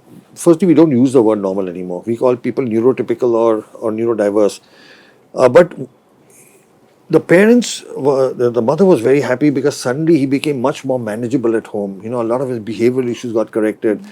But very interestingly, he started after the treatment painting, and earlier he would maybe just do scrolling, and suddenly now his paintings became of substance, okay. And from the last time his parents told us that they are doing exhibitions and his paintings are selling for 4,000 to 5,000 pounds. Suddenly something which was just maybe sorry Harold, has now become a structured thing where he's earning money from his paintings. Now you can say that's nothing, but it's a lot. I mean, he's now earning money from that. So yes, in the younger kids the improvements are really amazing. We have a doctor from Nairobi who sends us kids the moment they're diagnosed, almost at 2 years. And we didn't know, he was on his own doing a back study as to see how the kids are doing as compared to kids later. And his kids, oh, they do so beautifully well. Especially the girls, who come to us between 2 and 3. I mean, 6 months they come back and you can't even recognize them. They're just so completely normal and playful and fun and everything else. Earlier the better, but there is no age limit. Okay, I mean, if I could answer that question. But we'll have to be realistic, because obviously every parent wants their child to become what they call normal. It's not a word we use, because who's normal amongst us? Okay, maybe you're a great dancer, I don't know how to dance, so who's normal? Maybe you're a great painter, maybe you're a great engineer, we all are different. So we now say we are all diverse, and I believe all of us to some degree have something in our brains that is different.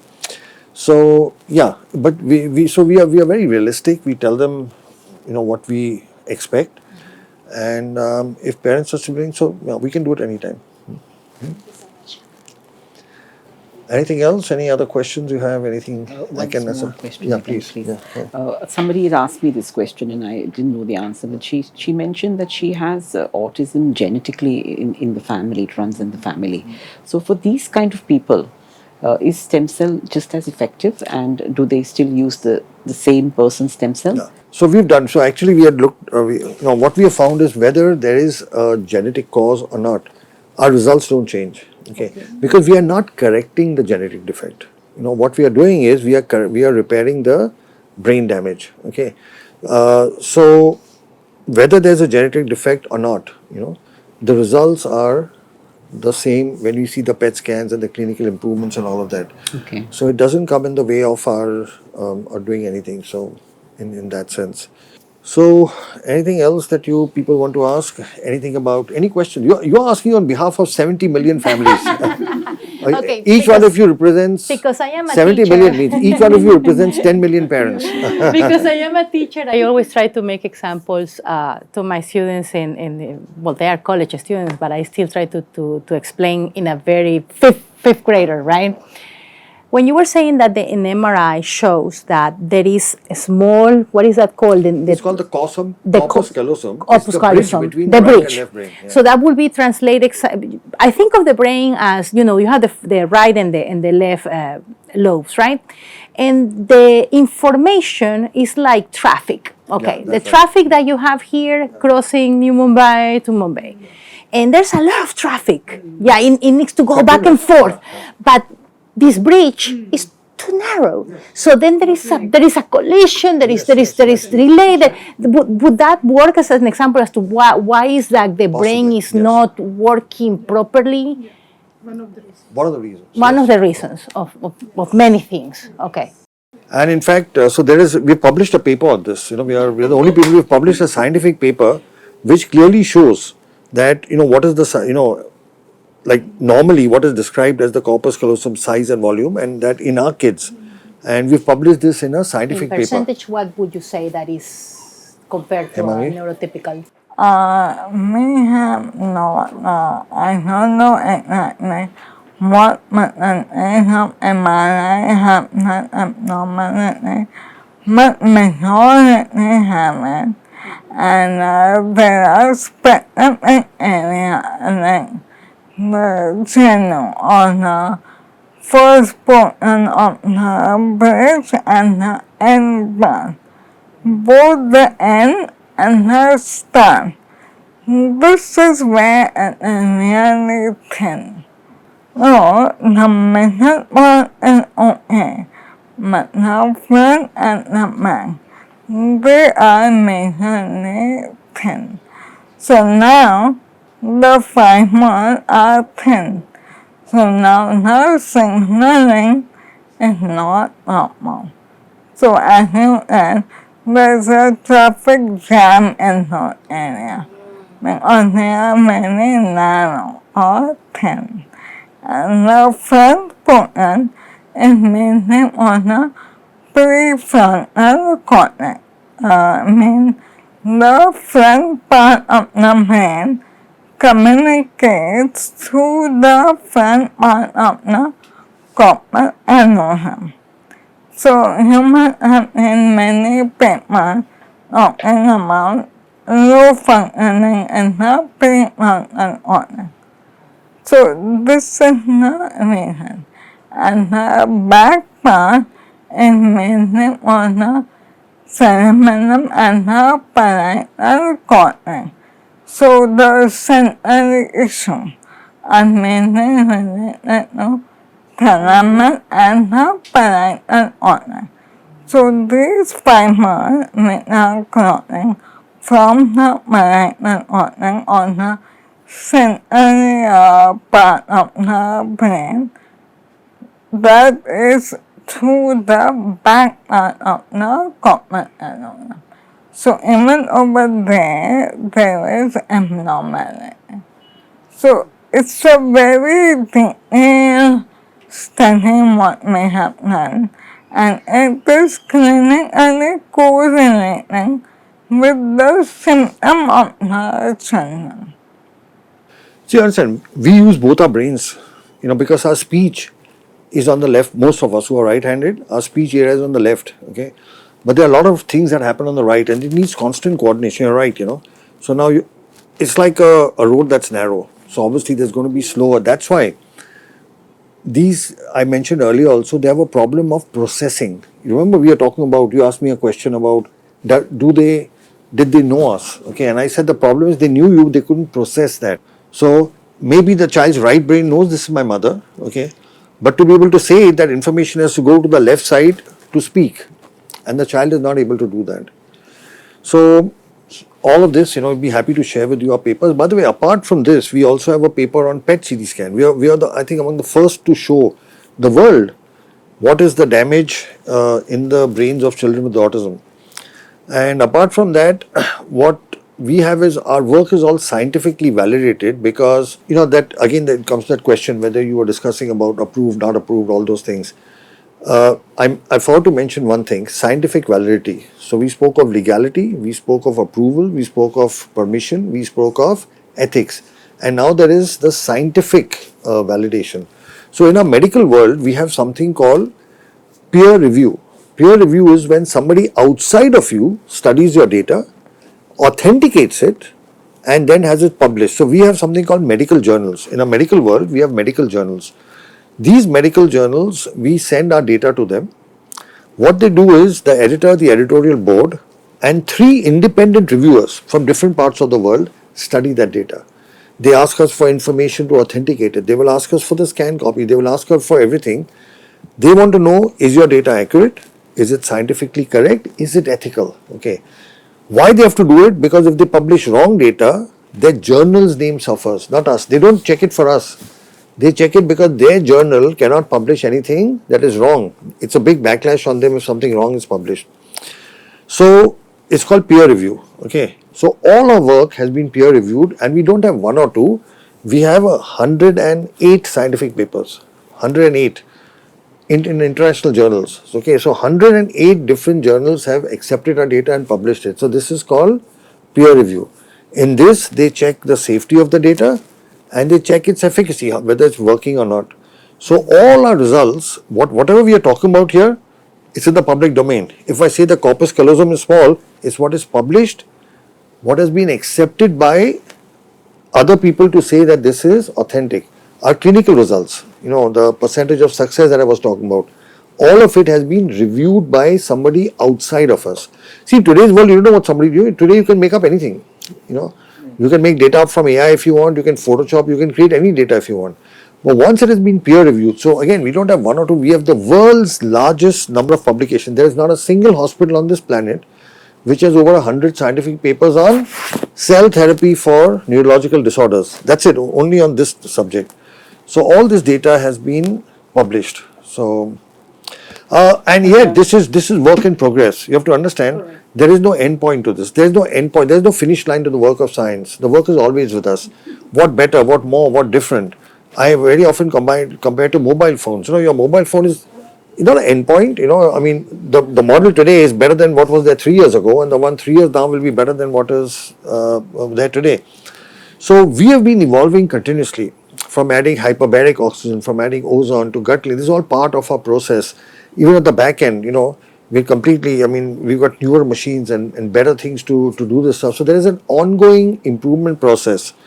In fact, if you notice every time you come, you'll notice things a little different. There are the slight changes in our protocols. We are continuously, no major shift. Like your mobile phone doesn't, your iPhone doesn't significantly change between last year and now, but it is better. The camera is better, the speed is better, the storage is better, all of that. So that is, so it's ongoing work.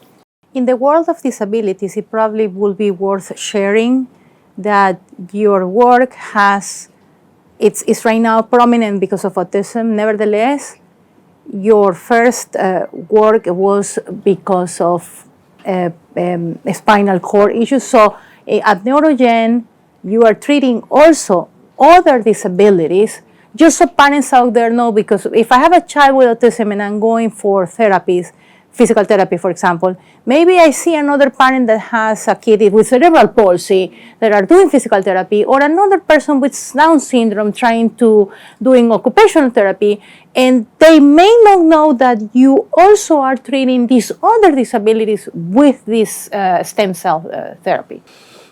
That's true. I completely, what has happened is that, and so there's been a shift. When we started our work, it was more spinal cord injury, motor neuron disease, muscular dystrophy. At that time, the incidence of autism was also lesser, and the attention and importance was lesser in society as a whole. And then, now that we are sort of, because the numbers are so much and the attention is more, and our improvements, of course, are the best in autism, because whatever hypometabolism or damage you see in the brain is more correctable as compared to more a spinal cord injury or other conditions. But we treat everything. But you're right, our people don't know. But we are in children, we are treating, apart from autism, cerebral palsy, Down syndrome, intellectual disability. We treat a lot of muscular dystrophy patients. That's another condition that is, really mostly traumatic. These are kids with Duchenne muscular dystrophy. All of them, they die in their early 20s. It's a 100% death rate. 100%. Okay? And nothing is being done for them. We've treated over 3,000 of them, and we've saved the lives of so many kids. It's so tragic. And this death is it's a very slow, painful death. They start, becoming weak at about 5, 6. And over 15 years, their muscles keep going down. They stop walking, get onto wheelchairs. And there are so many kids out there, and we're able to help them, and they don't know. So you're right, we need to spread that word, because in autism, it improves the quality of their lives, makes them independent, makes them functional. But in some kind of like muscular dystrophy, it gives them life. It saves the life of kids who otherwise would not survive. And Dr. Hemangi is a living example. I don't know how much you know Dr. Hemangi. She was she's an MD from New York, right? And she was working in New York as a consultant. And then she developed this condition that is called motor neuron disease. In America, they call it ALS. And there's a 90% mortality in 5 years. 90% mortality, death rate within. And she went to the best. She went to John Hopkins. She went to the best people. And they all told her the same thing. There's nothing we can do for you. And but she's a fighter. She doesn't give up. So she decided she's not going to take that line down. And she came to India. Now she's a practicing doctor in America. Okay, she's a consultant treating patients. And in America, they tell her nothing can be done for you. So she comes to India. She hears about me. We treat her. And when she came, she could not even speak. She didn't have a voice, I remember she had been literally physically carried by her aunt and parents, and now she's here in front of you. Now she had been given a couple of years. It's now 15 years. She's not only, she's disproved all of them. She's now working with us actively. I sometimes say she works more than all of us. And she takes her around to the whole hospital. I don't even know how you do it. I really don't know how you see more of her than me, right? You see, she's always there. Yeah, always around there. So I say that's true. I accept that. And so she's a living proof of the fact that you do not give up, and that everything that is said by American doctors may not be true. Okay.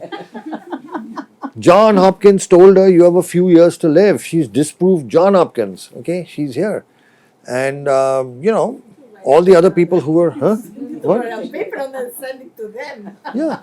And they're funny. The people will not, the doctors in India, when they hear about her, instead of accepting that the cell therapy or stem cells helped her, They say maybe you didn't have the disease. They will not. I mean, people have told you, we doubt your diagnosis. Then she had to tell them, well, John Hopkins said I have it. So then they say, okay. So this is the amount of disbelief. Instead of accepting that, she's improved, they will say, no, maybe you don't have the disease. Maybe you just happen to be like this. This is. And now stem cell therapy is being used in other areas of medicine. So it's then going to be accepted more and becoming more of a norm, right? Yeah. So, and there are multiple reasons, there's so many reasons for that. But so she's a living example, And not just that, she's recovered. She what I like about her is like her attitude to life, And she's like, she doesn't let, a wheelchair come in the way of her fully living. So I keep giving this example to embarrassment. So that conference, that Dubai conference that you saw on video, so that conference, I remember the first day it got over, 8 o'clock, 9 o'clock, and I was dead tired and I just wanted to go and sleep. And suddenly I see Dr. Hemangi all dressed up and, with Dr. Nandini, and I said like, what? Where are you guys going? No. And then she gave me a list of 4 places we are going. Blah, blah, soup, something. I said, now. And then they were out till 4 o'clock. And she was dancing and she was doing, she lives, she doesn't let anything come in the way of her living. I could not, I was dead at 10 o'clock and then they were out till 4 o'clock. Okay. Really, dancing and everything else. You must show them videos. And she insisted there are places that had no wheelchair access. She fought with them and said, you lift me. And the people, she lifted. No, I say this jokingly and a bit to embarrassment, but it's true. That's the way of living. Okay, you do not accept what just because somebody says nothing can be done for you. You don't give up on that. It's the drive. It's her determination, and she's done amazing work. All up. Those 108 publications, all because of her. She is the back. All of them. I mean, she has the research team, and they will do path breaking. At the back, analyzing all the data. Putting it all together, and letting the world know. So there's all that happening. So these are real life examples of she's there in front of you.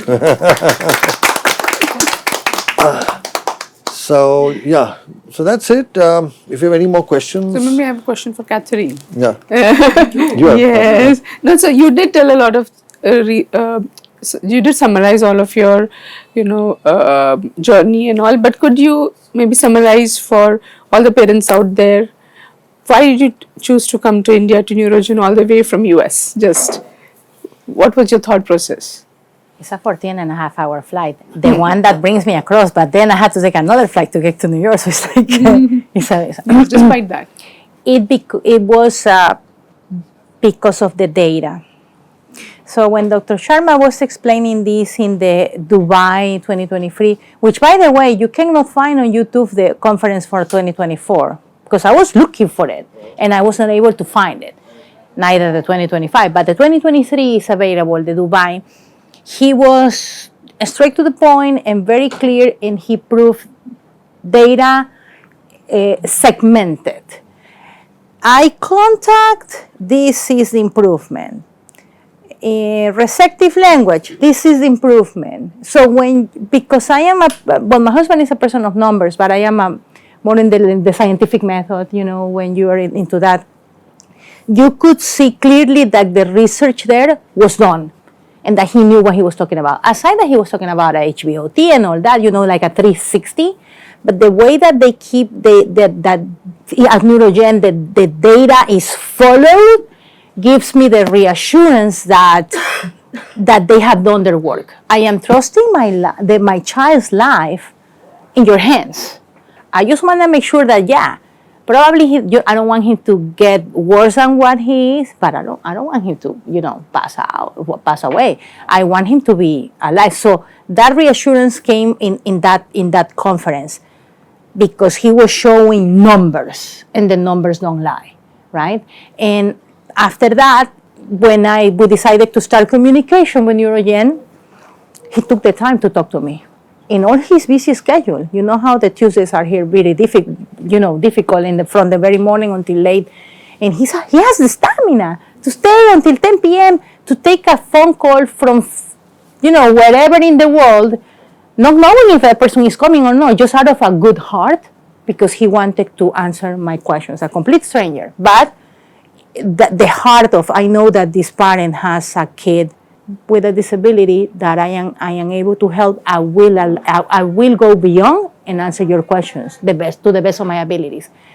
Many parents don't know medicine. They don't understand. They become more entangled on this medical jargon. We don't understand it. We have other careers. We're from other places, and we're trying to. So he made it very easy to follow in his. So I think that is really commendable, that you take all this and make it easy for a fifth grader, for a parent that is in that desperation, in that darkness, in the need of answers, where everyone else around has closed their doors and say, there's nothing to be done. You're there to give a hand and say, here, let me help you. I'll try. You'll try, we'll try our best, and that's why it's commendable. Thank you. All right, we'll end with all of you giving one message to not just parents all across the world, but specifically to parents of your region. So, Catherine, if you had to give a simple message to a mother who might listen to this in North America or South America or anywhere in the world, what would be your message to the mother or the father? I think that you have to find a way. I have a very dear friend of mine who lives in Ecuador. She has an older son with autism, and I spoke to her about this. For her, it's really hard to come to India. Nevertheless, Colombia has been starting to do a stem cell for autism with cord blood. Yeah. So if you cannot do the autologous and coming to India and you go to Colombia, but might at least do something. So don't stop at what your doctor tells you or the person that says no, but look out for answers. Unfortunately, even if you're not a doctor or you're in the medical field, you're a parent. And then you start looking for answers, and don't just stop at whatever you hear, but do your research, but most importantly, take action. Send an email, send a text message, make a phone call, talk to the people, understand what are the pros, the cons, find a viable solution financially, and try to do it because your child deserves it, but you have to understand that the only person that your child has is you. That's it. Wonderful, thank you. Just to let you know, you were talking about being far away and going to South. So the good news is that we are setting up a facility in the Bahamas at Nassau. We've already got government permission. We're in the process of taking a hospital on lease. All that is done. In fact, I believe the team from Bahamas is coming here in 15 days just to see what we do. So we plan from January 2026 to replicate exactly what we are doing in the Bahamas. So we got the permission, we found the hospital, and they've given us this permission specifically and only for autism, although we do many other conditions. So that's the good news. We'll be very close to. So next stop, you have to go into South America. Yeah, South America. So we're going to be in the Bahamas very soon, January of 2026. That is good news. What would be your message to mothers, fathers from the African continent, as well as to those from all over the world? If you had to give a single message. Yeah, for parents, they have to run to NeuroGen, India, Mumbai, because that is the best solution for our kids. I can be evidence. Yeah, thank you. Thank you so much. So Jessie, what would be your message to parents from Southeast Asia and again, all over the world? Okay. I just want to say that I chose NeuroGen here in India despite of the very, very far distance compared to Singapore, China, and Malaysia because this is not a donor cell. It is from our own child cell, which is more safer. And Dr. Alok Sharma and Dr. Hemangi and Dr. Nandini knows what they are doing. And also from the therapist and the staff, mamas and the sisters, they are all good. And I am the living proof that my child has a great improvement after just one therapy. And I would also like to say that there is always hope for us. And I want to share my story to all of you because I am to one of the parents that look for other parents reviews for this institution. I watch so many testimonials. That's what one of the reasons why I was here. So I would like to thank all of you guys. Thank you so much. Thank you. Yes, to you. Message to all moms, all dads, but in particular those from the Middle East. All I could say is from my own personal experience is for every parent who has a child who's in need of this help and who is in darkness right now, that the only place for you to get into brightness is to head to NeuroGen, because that is the one place where I feel not only your child's life transforms, your life transforms, and not taking the treatment in the right time would only mean that you are delaying it for your child and landing your child in a place where he might not improve as much as he can today. So for them, I would only say today, and absolutely today is the day, and I would not say anything but just run for your life and run to NeuroGen. Oh, thank you. And what hope would you, to those mothers who are in despair, what, You do see, at an as a- emotional level, what would be your message? I agree with what she says. As a mother, no matter how much in darkness you are, no matter how frustrating it gets, how hopeless it gets, for every mother, she will never say, it's done. There's always that thing that something can be done for my child. It's just that the despair pushes it to the back. And sometimes the bad feeling takes over. The doubts take over. But at every stage and level, the mother knows it, that she wants that improvement, and she keeps looking for it, and she'll keep going for it no matter how many times you get into dismay. So that's why I always say, for me, I always wanted it. I kept searching for it, and through some way, miraculously, I came across you through the conference. And today also, I would always say that no matter where you are, just run for your life, because this is really going to change your child's life. I mean, really, really, really going to transform your world forever. That's all I can say. Twitter, thank you so much. So you're the only dad here. We've got women power here, more mothers. So your message specifically, of course, to all parents, but to the fathers, to the dads who, see dads, like you, those from UK and the Europe and of course all over the world. What would be your message My to the message fathers? to fathers that are like me, who is that don't accept the fact that there is no cure, that there's nothing you can do. Do the best that you can and do it early, of course. Do your homework. There's all the publications there, the facts are all there. And it's safe, it's effective, and don't leave it too late. The earlier you act, the better results you're likely to get. Thank you. All right, with that, I'd like to thank all of you. Thank you for spending your time. It's been very motivational and inspiration for us as well. What you have to understand is that the work we do it with great difficulty. We do it with a lot of challenges. It's not easy to do what we are doing. And what gives us the courage, what I call the wind below our wings, is actually all the faith and trust and hope you have in us, and the joy and satisfaction you get, when you come and tell us of the improvements. To hear I love you, or to hear dad or mom, and when you hear these words, and this nobody outside of parents of people, kids on the spectrum can understand what a I love you mommy or I love you dad means, when you hear it for the first time, your child speaking. And it is little things like this that keep us going, that keep us, making us continue to do the work we do, which despite the stiff resistance and the opposition and everything else that is thrown our way. So I want to thank you. Thank you for being our inspiration. Thank you for being our motivation. And I hope that this conversation we had gives hope and light to those millions of parents out there who are looking for answers, like all of you were a year ago. So thank you very much. Dhanyawad. Dhanyawad.